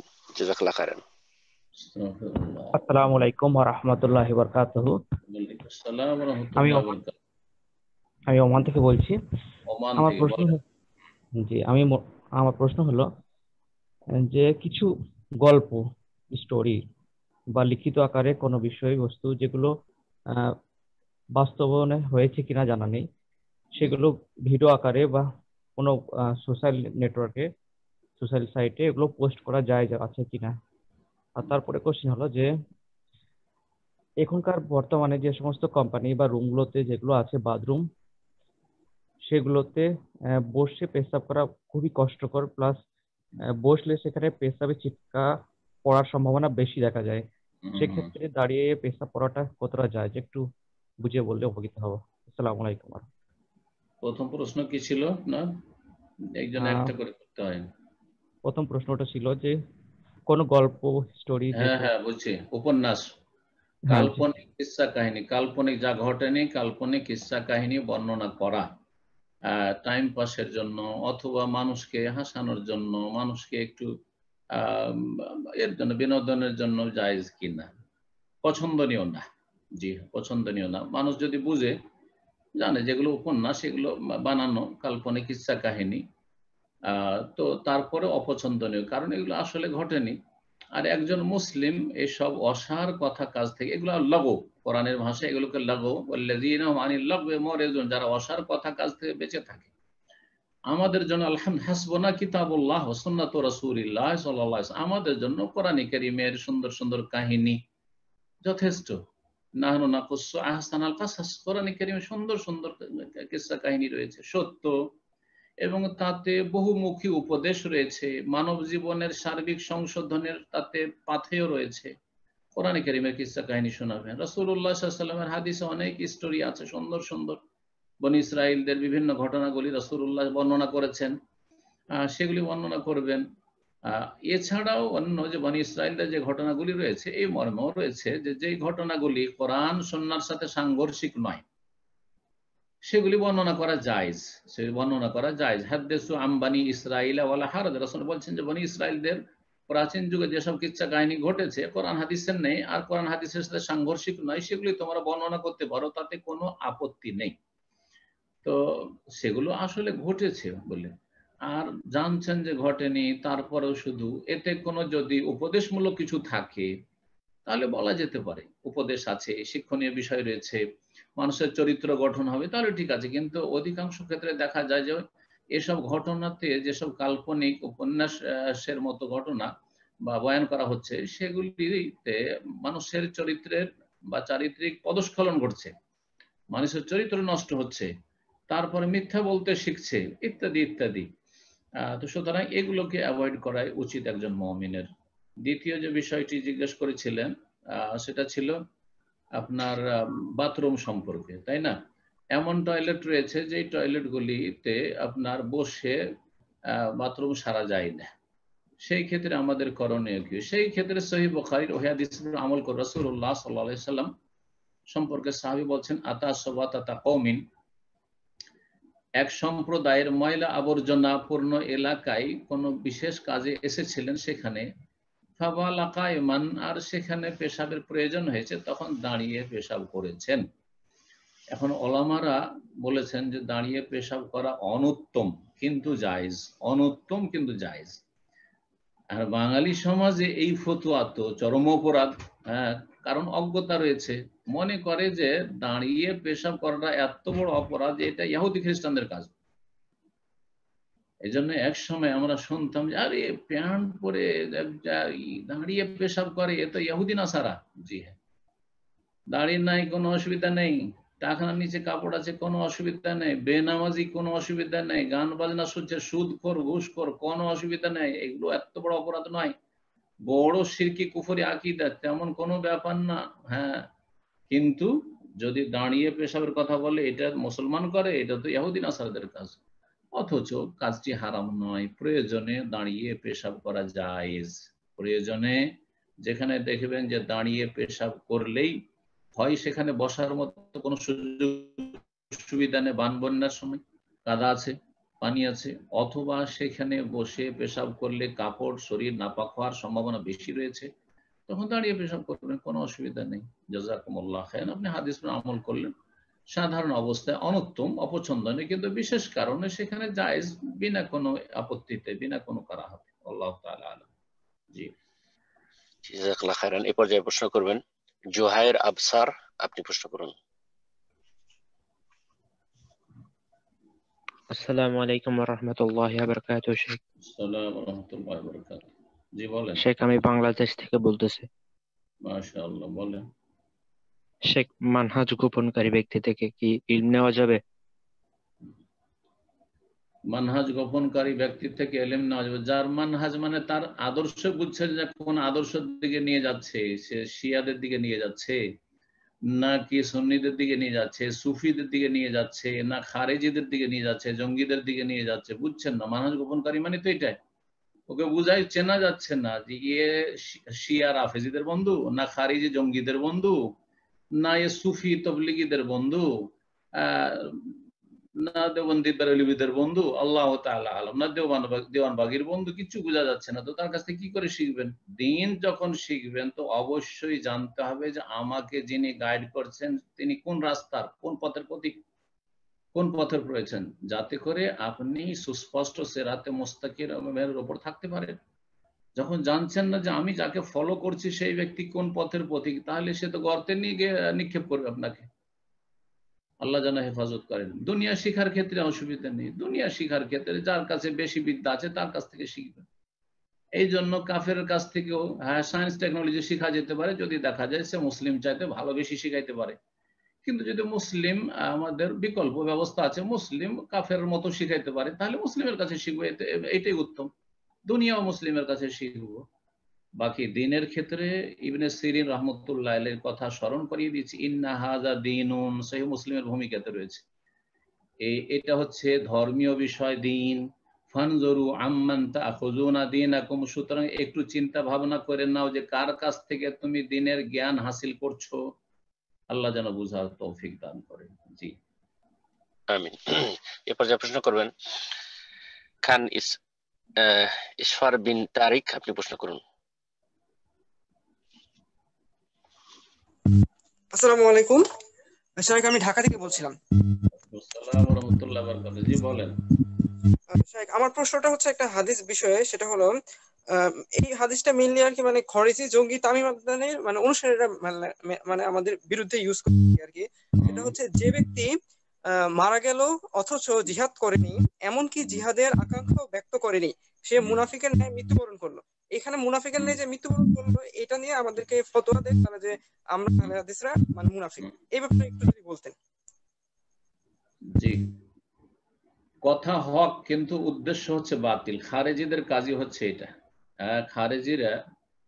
খারেজিরা যখন বেরিয়েছিল আলী রাদিয়াল্লাহু তাআলা আনহুর দল থেকে সিফফিনের যুদ্ধে, তখন তারা বলেছিল যে কথাটি, সেটি কিন্তু হক কথা, কিন্তু ওরিদা বিহাল বাতিল, কালিমাতু হাক্কিন ওরিদা বিহাল বাতিল। বলেছিল ইনিল হুকমু ইল্লা লিল্লাহ, হুকুম তো হবে আল্লাহর।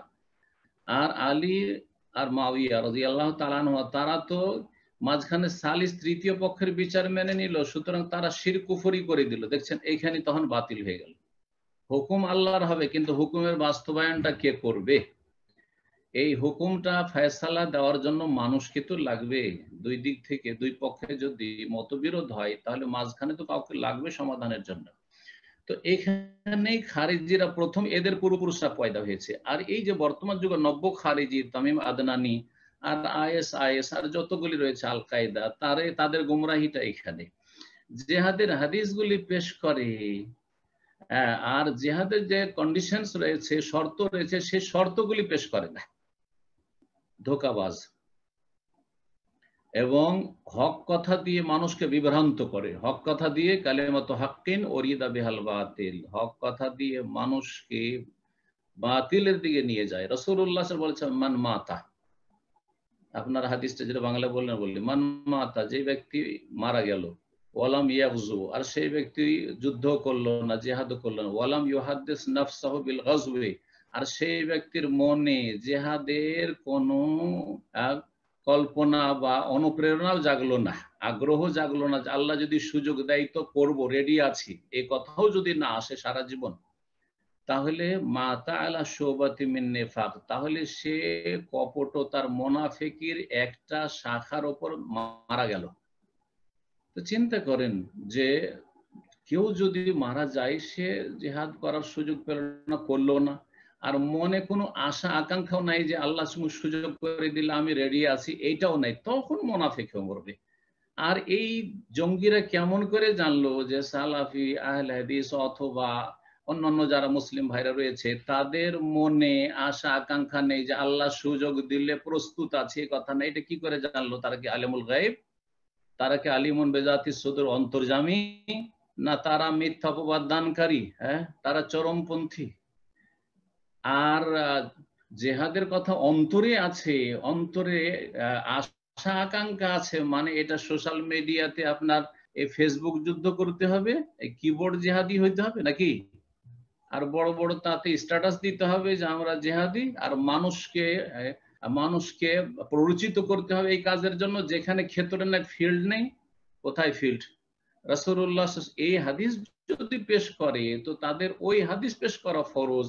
সহিহ বুখারী, রাসূলুল্লাহ বলছেন যে আল ইন্নামাল ইমামু জান্নাতুন, মুসলিম শাসক ইমামুল মুসলিমিন হচ্ছে ঢাল বর্ম, ইউকাতালু মিন ওয়ারাহি, তার নেতৃত্বে তার পিছনে থেকে লড়াই করতে হবে।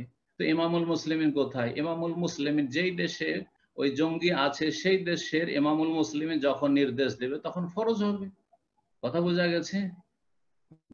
জি হ্যাঁ, আল্লাহ যেন বোঝার তৌফিক দান করেন এবং মুসলিম জাতিকে হেদায়েতের পথে যেন রাখেন। আর মুসলিম জাতির যারা বিভ্রান্ত খারেজি রাফেজি তাদের অনিষ্ট থেকে আল্লাহ উম্মতে মুসলিমার যুবক যুবতীদের আল্লাহ যেন হেফাজত করেন। জাযাকুমুল্লাহ। বারাকাল্লাহু ফিকুম। ইনশাআল্লাহ এই পর্যায়ে প্রশ্ন করবেন রুকিয়া সুলতানা, আপনি প্রশ্ন করুন। আসসালামু আলাইকুম শায়েখ। ওয়ালাইকুম আসসালাম ওয়া রাহমাতুল্লাহি ওয়া বারাকাতুহু। আমি বাংলাদেশ থেকে বলছি। বলেন। শায়েখ, আমার একটা প্রবলেম একটু জানার দরকার। সেটা হচ্ছে আমার দেবর অসুস্থ ছিল এবং সে চাকরি করতো একটা ভালো কোম্পানিতে, কিন্তু হঠাৎ অ্যাডিক্টেড হয়ে গিয়ে সে চাকরি ছেড়ে দিয়ে তারপর ব্যবসা করে। তো ব্যবসা করতে গিয়ে ব্যবসাতে অনেক টাকা লস হয়। তো সে অনেক ঋণে জর্জরিত হয়। সে ব্যবসার জন্য ব্যাংক লোন নেয়, তারপর ব্যক্তিগত লোন নেয় বিভিন্ন মানুষের কাছ থেকে বা আমাদের কাছ থেকে। তো আমি এখন তাকে পরবর্তীতে যখন সে ব্যবসা লস হয়, অসুস্থ হয়ে পড়ে, আমি তাকে জাকাত থেকে আমি তাকে ওই চিকিৎসার জন্য টাকা দেই। কিছু প্রায় লাখ খানেক টাকা দেই এবং তার যে আরো লোন ছিল বাকি, ওগুলি পরিশোধের জন্য আমি তাকে কিছু টাকা দিই, আরো বেশ কিছু টাকা দিই আর কি সাহায্য। তো জাকাত হিসেবে আমি যেগুলো দিয়েছি সেটা কি আমার জাকাত দেওয়া হলো তাকে? সে কি জাকাত প্রাপ্ত হয়েছে? তার এমনিতে কোনো শুধু একটা বাড়ি ফ্ল্যাট আছে থাকার মতো, আর এমনিতে অন্য কিছু নাই। আর তার কোনো এই মুহূর্তে তার কোনো চাকরি বাকরিও নাই, তার সংসার চালানোর মতো কোনো অবস্থা নাই। জি জি ঠিক আছে। জাকাত দেবরকে, ভাসুরকে বা ভাই বোনদেরকে জাকাত দিতে পারবে না। এমনকি স্বামীকেও জাকাত দিতে পারবে যদি স্বামী অভাবী থাকে। শুধু জাকাত দেওয়া যাবে না ছেলে মেয়েদেরকে, ছেলে মেয়েদেরকে, বাপ মাকে বাপ মার বাপ মা, দাদা দাদি, নানা নানি, ওদেরকে জাকাত দেওয়া যাবে না। আর বাকি যারা সাইডে আছে আত্মীয় স্বজন, তাদেরকে জাকাত দেওয়া যাবে। সে নিজের আত্মীয় স্বজন হোক অথবা স্বামীর আত্মীয় স্বজন হোক, স্ত্রীর আত্মীয় স্বজন হোক, শাশুড়িকে জাকাত দেওয়া যাবে, শালা শালিকাদেরকে জাকাত দেওয়া যাবে। এক কথায় আপনি দেবরকে জাকাত দিয়েছেন, দেওয়া যাবে। কিন্তু জাকাত দিয়ে ঋণ তো পরিশোধ করা যাবে জায়েজ ঋণ হইলে। পক্ষান্তরে যদি লোন সুদের উপর টাকা নিয়ে থাকে, মানুষ এত রাতারাতি বড় লোক হওয়ার স্বপ্ন দেখে যে তার কাছে আছে 1 লাখ টাকা আর ব্যবসা শুরু করে 50 লাখ টাকা, আর সবগুলি ওই সুদের উপর টাকা নিয়ে। এরাই কিন্তু বরবাদ। এদের জীবনে দেখা গেছে, এদের জীবনে টেনশন ছাড়া আর কিছু পায় না। যতটা ক্ষমতা আছে ততটা দিয়ে বড় হওয়ার চেষ্টা করে, আর এইরকম করতে গেলে অশান্তির শেষ নেই। তো এই অশান্তিটাই ভোগ করছে বহু মানুষরা, যারা এইরকম উচ্চ আকাঙ্ক্ষা আছে আমার অনেক বড় হোক। আর এই হারাম পয়সার উপর কখনো বরকত হবে না। যে লোনের উপর টাকা নিয়েছে, এ মর্মে শেখ সালেহুল ফৌজান হাফিজাহুল্লাহ তাআলাকে একজন আমির, জি আমির এখানকার প্রিন্স, জি হ্যাঁ, আর আপনার আলে সৌদ রয়্যাল পরিবারের একজন আমির গভর্নর জিজ্ঞেস করছেন যে বেশ কিছু লোক এইরকম অভাবী আছে কিন্তু তাদের সুদী ব্যাংকে তারা লোন নিয়ে রেখেছে, তাদের এই সুদী ব্যাংকে লোন পেমেন্ট করার জন্য কি আমি জাকাত দিতে পারবো? তো শেখ সালেহুল ফৌজান বলছেন না, হারাম কাজের জন্য সহযোগিতা করতে পারবেন না। এই জন্য আপনাকে বলবো শেখ সালেহুল ফৌজানের এই ফতোয়ায় যে তাদের এই সুদী যে কারবার করে রেখেছে, তাদেরকে এই সুদী কারবারে আপনি সহযোগিতা করবেন আর পেমেন্ট করবেন, এটা জায়েজ নয়। বাকি তাদের চিকিৎসার জন্য চিকিৎসা করতে পারছে না, জাকাত দেন আপনি। তারপরে আপনার অন্যান্য যেসব লোন, কার্জে হাসানা, অন্য কারো কাছ থেকে লোন নিয়ে রেখেছে, সেগুলির ক্ষেত্রে জাকাত দেন লোন মুক্ত করার জন্য বা ঋণ মুক্ত করার জন্য। কিন্তু সুদ পেমেন্ট করার জন্য করা যাবে না। যদিও কিছু ওলামারা বলছেন যদি সে তওবা করে আসে সংশোধনে, যে আমি তওবা করছি আর সুদি কারবার করব না, আর সুদের উপর জীবনের লোন নেব না, যদি দেখেন যে তার জীবনে মানে সততা এসেছে, তওবা করছে খালেস অন্তর থেকে, তাহলে তাকে সুদ মুক্ত, হারাম পাপ মুক্ত করার জন্য করা যেতে পারে। কিন্তু যেমনটা বললাম, শেখ সলিহ ফজল বলছেন যে কাউকে সুদ মুক্ত করার জন্য আর সুদি প্রতিষ্ঠান থেকে লোন নিয়ে রেখেছে অথবা সুদের ওপর কোনো ব্যক্তির কাছ থেকে লোন নিয়ে রেখেছে, আর আপনি তার এই আপনার সুদ মিটাবেন আপনি যাকাতের টাকা দিয়ে, এটা জায়েজ নয়। আল্লাহু তাআলা আলাম। জাযাকাল্লাহ খাইরান। তো ইনশাআল্লাহ আমরা প্রোগ্রামের একদম শেষ পর্যায়ে চলে এসেছি, আর দুইজন প্রশ্নকারী আছেন, ইনশাআল্লাহ এর মাধ্যমে আমাদের প্রশ্ন আজকে শেষ হয়ে যাবে, ইনশাআল্লাহ প্রশ্ন উত্তর করব। তো এই পর্যায়ে প্রশ্ন করবেন জহির আমিন, আপনি প্রশ্ন করুন।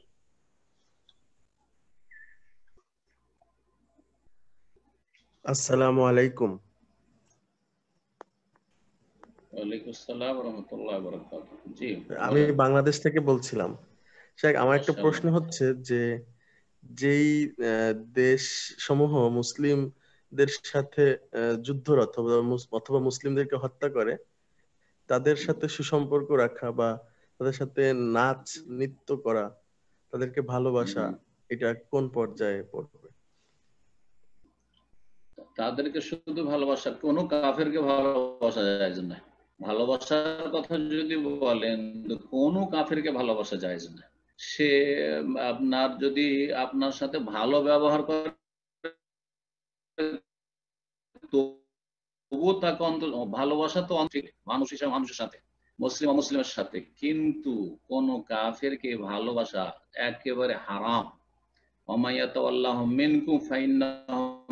কেউ যদি তোমাদের মধ্য থেকে তাদের সাথে মিত্রতা পোষণ করে, তাদেরকে ভালোবাসে, তাদের দলভুক্ত হবে। আল্লাহ কোরআনে বলেছে, কঠোর শাস্তির কথা আল্লাহ বলেছে। তাদের দলে সামিল হয়ে তাদের সাথে হাসর হবে। সুতরাং এখান থেকে একবারে আপনি ফারিগ হয়ে যান যে কোন কাফেরকে ভালোবাসা জায়েজ নয়, যতই আপনার হিতাকাঙ্ক্ষী হোক না কেন। সে আল্লাহর হিতাকাঙ্ক্ষী নয়, রসুলের হিতাকাঙ্ক্ষী নয়, দ্বীন ইসলামের হিতাকাঙ্ক্ষী নয়, তাওহীদে বিশ্বাসী নয়, সে রাসূলুল্লাহ সাল্লাল্লাহু আলাইহি সাল্লামের আনিত বিধানে বিশ্বাসী নয়। সুতরাং আল্লাহর দুশমন, রসুলের দুশমন, দ্বীনের দুশমন, আপনার দুশমন, আমার দুশমন।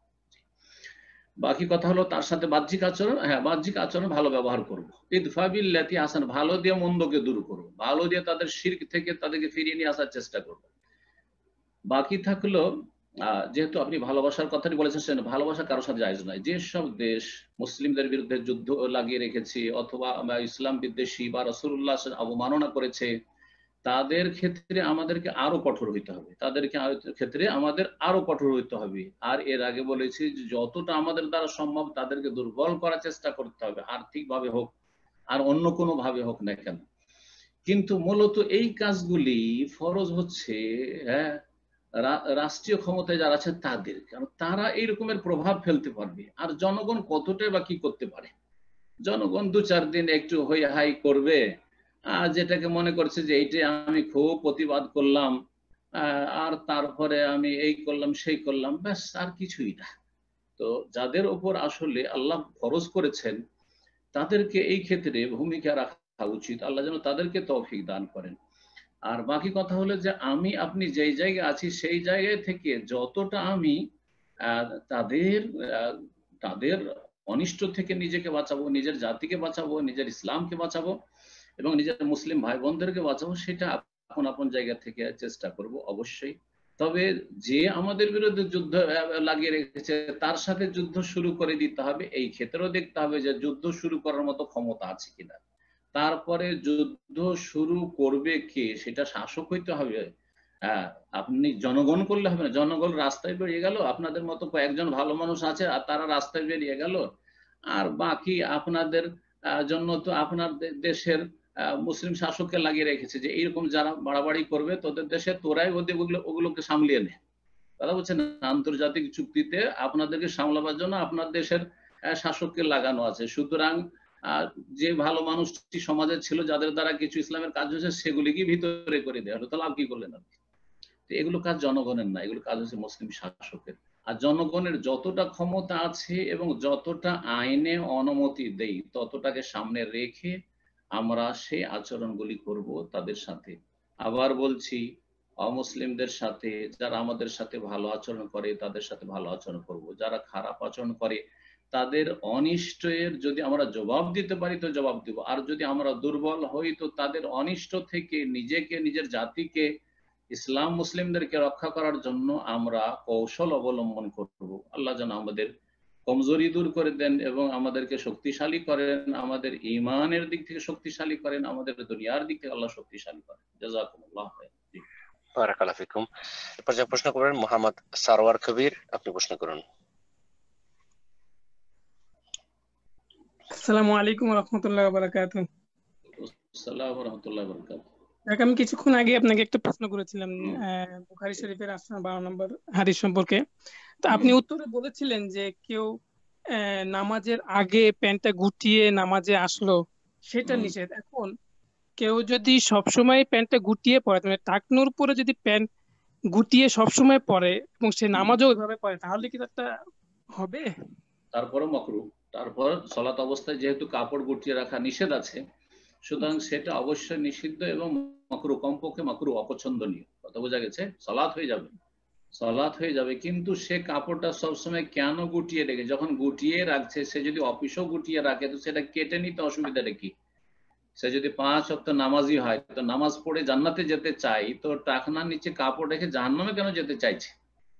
এইরকম কেন বিরোধ থাকবে একজন মুসলিম জীবনে? অবশ্যই তার আল্লাহর ভয় ভীতি কম আছে অন্তরে, তার জাহান্নাম বলে ভয় নেই, যার ফলে এরকম কাজ করছে। কখনো এরকম কাজ একজন মুসলিম করবে না, হয় এদিকে আসবে না হয় ওইদিকে আসবে। ক্লিয়ার?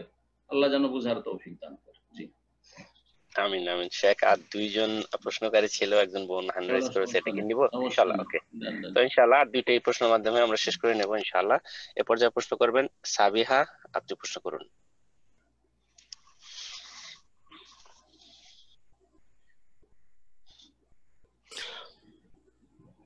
আসসালামু আলাইকুম ওয়া রাহমাতুল্লাহ। ওয়ালাইকুম আসসালাম ওয়া রাহমাতুল্লাহি ওয়া বারাকাতুহু। আমি আব্দুল মুহাইমিন, নিউ ইয়র্ক থেকে। মাশাআল্লাহ, বলেন। শাইখ, আমার প্রশ্ন, আমার দুটা মেয়ে, তো আমি শুধু এখানে থাকি, অর্থাৎ আমি দুটা বাচ্চার আম্মা। কিন্তু আমার কথা হলো যে আমি যদি এইখানে যেই সম্পত্তি আছে, ধরেন একটা যাই আছে আমার, এটা থেকে আমার দেশের মানে ভাই বোন এরা কেউ নাই এখানে, তাহলে কি দেশে তারা কি ইসলামিক অনুসারে এখান থেকে তারা সম্পত্তির ভাগ পাবে? এটা হলো একটা সাইড। আর একটা হলো যদি আমার কোন, আপনার মেয়ে আছে? এক মেয়ে না দুই মেয়ে? আমার দুটা মেয়ে আল্লাহর রহমতে। দুই মেয়ে 2/3 পাবে। জি হ্যাঁ, বাপ মা যদি আগে মারা যায় তাহলে, আবার যদি ধরেন এর বিপরীত হয় তখন অন্যরকম হবে। এখন আসল ধরে নিলাম যে বাপ মা আগে মারা যাবে, আর মারা গেলে 2/3 পাবে। 1/3 থেকে যাচ্ছে 1/3, সেটা আপনার নিকট আত্মীয়রা পাবে। যদি আপনার আব্বা থাকেন তো আব্বাই পাবেন, তাহলে ভাইও পাবে না। আর আব্বা যদি ইন্তেকাল করে গিয়ে থাকেন আর ভাইয়েরা আছে তো ভাইয়েরা পাবে, ভাই নেই তাহলে তখন ভাতিজারা পাবে। আশা করি বিষয়টি বুঝতে পেরেছেন। যেখানে হোক না কেন আচ্ছা, দেশের ভিন্নতা বাধা নাই। একমাত্র হানাফি মাযহাবে একটা ফতোয়া আছে, আমার ধারাবাহিক ফারাইজের ওপর ধন সম্পদের ভাগ বন্টন 25টা পর্ব আলোচনা ইন্টারনেটে আছে, ইউটিউবে।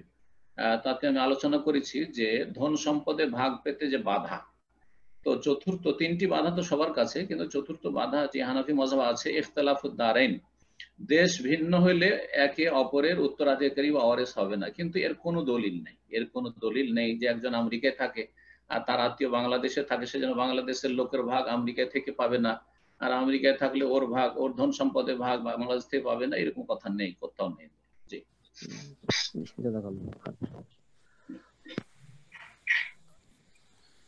হয়ে গেছে। জি শেখ, আমি ভেবেছিলাম যে ওনার হয়তো আরেকটা প্রশ্ন আছে, বা এ পর্যায়ে প্রশ্ন করবেন আফরোজ, আপনি প্রশ্ন করুন।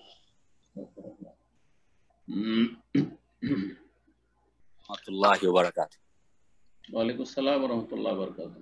বলেন শেখ, আমি নিউ ইয়র্ক থেকে বলছি। আমার কোয়েশ্চনটা আলোচনা রিলেটেড না, আমার কোয়েশ্চনটা দিনে বোনের কোয়েশ্চন। ওনার দুইটা বাচ্চা আছে, একটা ছেলে 10 বছর, একটা মেয়ে হইলো 5 বছর।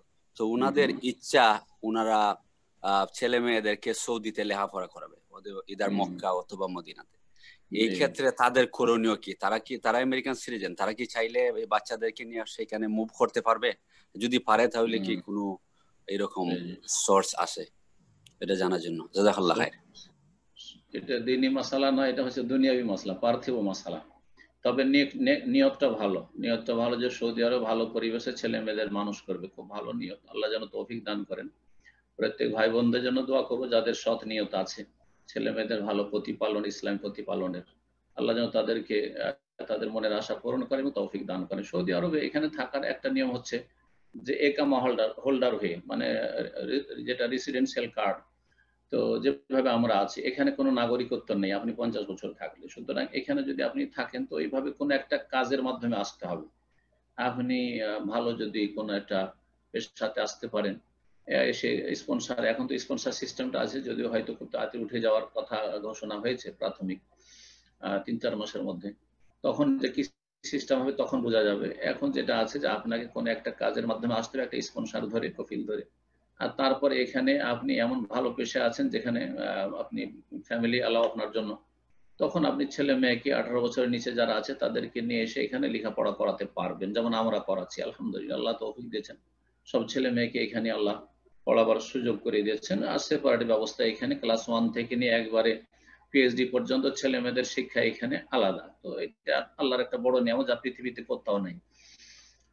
তো আল্লাহ যেন সবাইকে তৌফিক দান করেন এবং আল্লাহ যেন আমাদের সকলের বরকত দান করেন।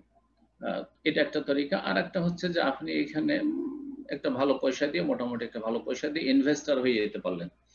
এখানে যদি ইনভেস্টমেন্ট করতে পারেন তাহলে তখন আপনি নিজে এসে থাকবেন, তখন আপনার স্পন্সর প্রয়োজন হবে না। আর তখন আপনি এখানে নিজের ফ্যামিলি নিয়ে থাকতে পারবেন, ছেলে মেয়ে নিয়ে থাকতে পারবেন, অন্যদেরকে নিয়েও আসতে পারবেন, খুব ভালো। তাহলে আর তখন আপনি ছেলে মেয়েকে এখানে লেখাপড়া করাইতে পারবেন। দ্বিতীয় তরিকা এটা হলো।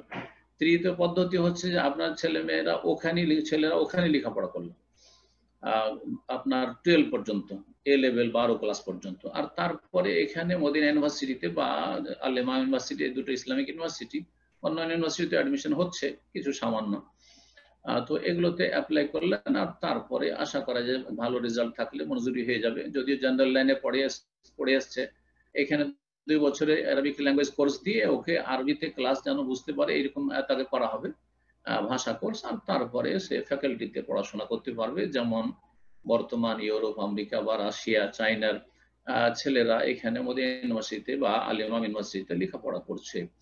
তো এইভাবে বামুল করা মক্কা ইউনিভার্সিটিতে লেখাপড়া করছে। তো এইভাবে করতে পারবেন। তাহলে আপনাকে ওখানে 18 বছর পর্যন্ত আপনার ছেলেকে পড়াইতে হবে। ছেলেদের ক্ষেত্রে ব্যবস্থা আছে, মেয়েদের ক্ষেত্রে মাহরাম ছাড়া এখানে থাকার ব্যবস্থা নেই। মেয়েদেরকে পড়ালে এখানে অবশ্যই বাপকে থাকতে হবে, তাহলে হবে, মাহরাম থাকতে হবে, তখন অ্যাডমিশনের সুযোগ আছে। এই 3টি পদ্ধতি বললাম, এটি আমার জানা আছে। আল্লাহ যেন যে কোনো একটি তৌফিক দান করেন। বারাকাল্লাহু ফিকুম। জি আমিন আমিন। তো শেখ ইনশাআল্লাহ শেষ করে দেন আজকে এই পর্যন্ত ইনশাআল্লাহ। কাউনি আলহামদুলিল্লাহ, আল্লাহ রাব্বুল আলামিন যেন আমাদেরকে যা কিছু বললাম তাতে বরকত দান করেন এবং যারা শুনলেন তাদেরও বরকত দান করেন, এবং আল্লাহ রাব্বুল আমাদেরকে দ্বীনে ইলম শিখার ক্ষেত্রে আগ্রহী হওয়ার তৌফিক দান করেন, উপকারী জ্ঞান দান করেন, ভালো আমলের তৌফিক দান করেন। আল্লাহ আমাদের দিন দুনিয়ার সার্বিক কল্যাণ দান করেন। আল্লাহ আমাদের রুজিতে বরকত দান করেন। মহামারী থেকে, বালা মুসিবত থেকে, করোনা থেকে আল্লাহ যেন আমাদের হেফাজত করেন। আল্লাহ রাব্বুল আলামিনের কাছে দোয়া করি যেসব মুসলিম ভাই বোন, আর বিশেষ করে যেসব ভাই বোনেরা আজকে শরীক ছিলেন, যাদের পেরেশানি রয়েছে, বালা মুসিবত রয়েছে, রোগ রয়েছে, আল্লাহ যেন মুক্ত করেন, বালা মুসিবত দূর করেন। আর যারা ভালো রয়েছেন আল্লাহ তাদেরকে ভালো রাখেন, এবং যাদের দুশ্চিন্তা রয়েছে দুশ্চিন্তা যেন দূর করে দেন। যাদের বিভ্রান্তি রয়েছে বিভ্রান্তি যেন দূর করে দেন। গুমরাহিতে রয়েছে, সংশয় রয়েছে, আল্লাহ সংশয় এবং বিভ্রান্তি, গুমরাহি মুক্ত হওয়ার আল্লাহ যেন তৌফিক দান করেন।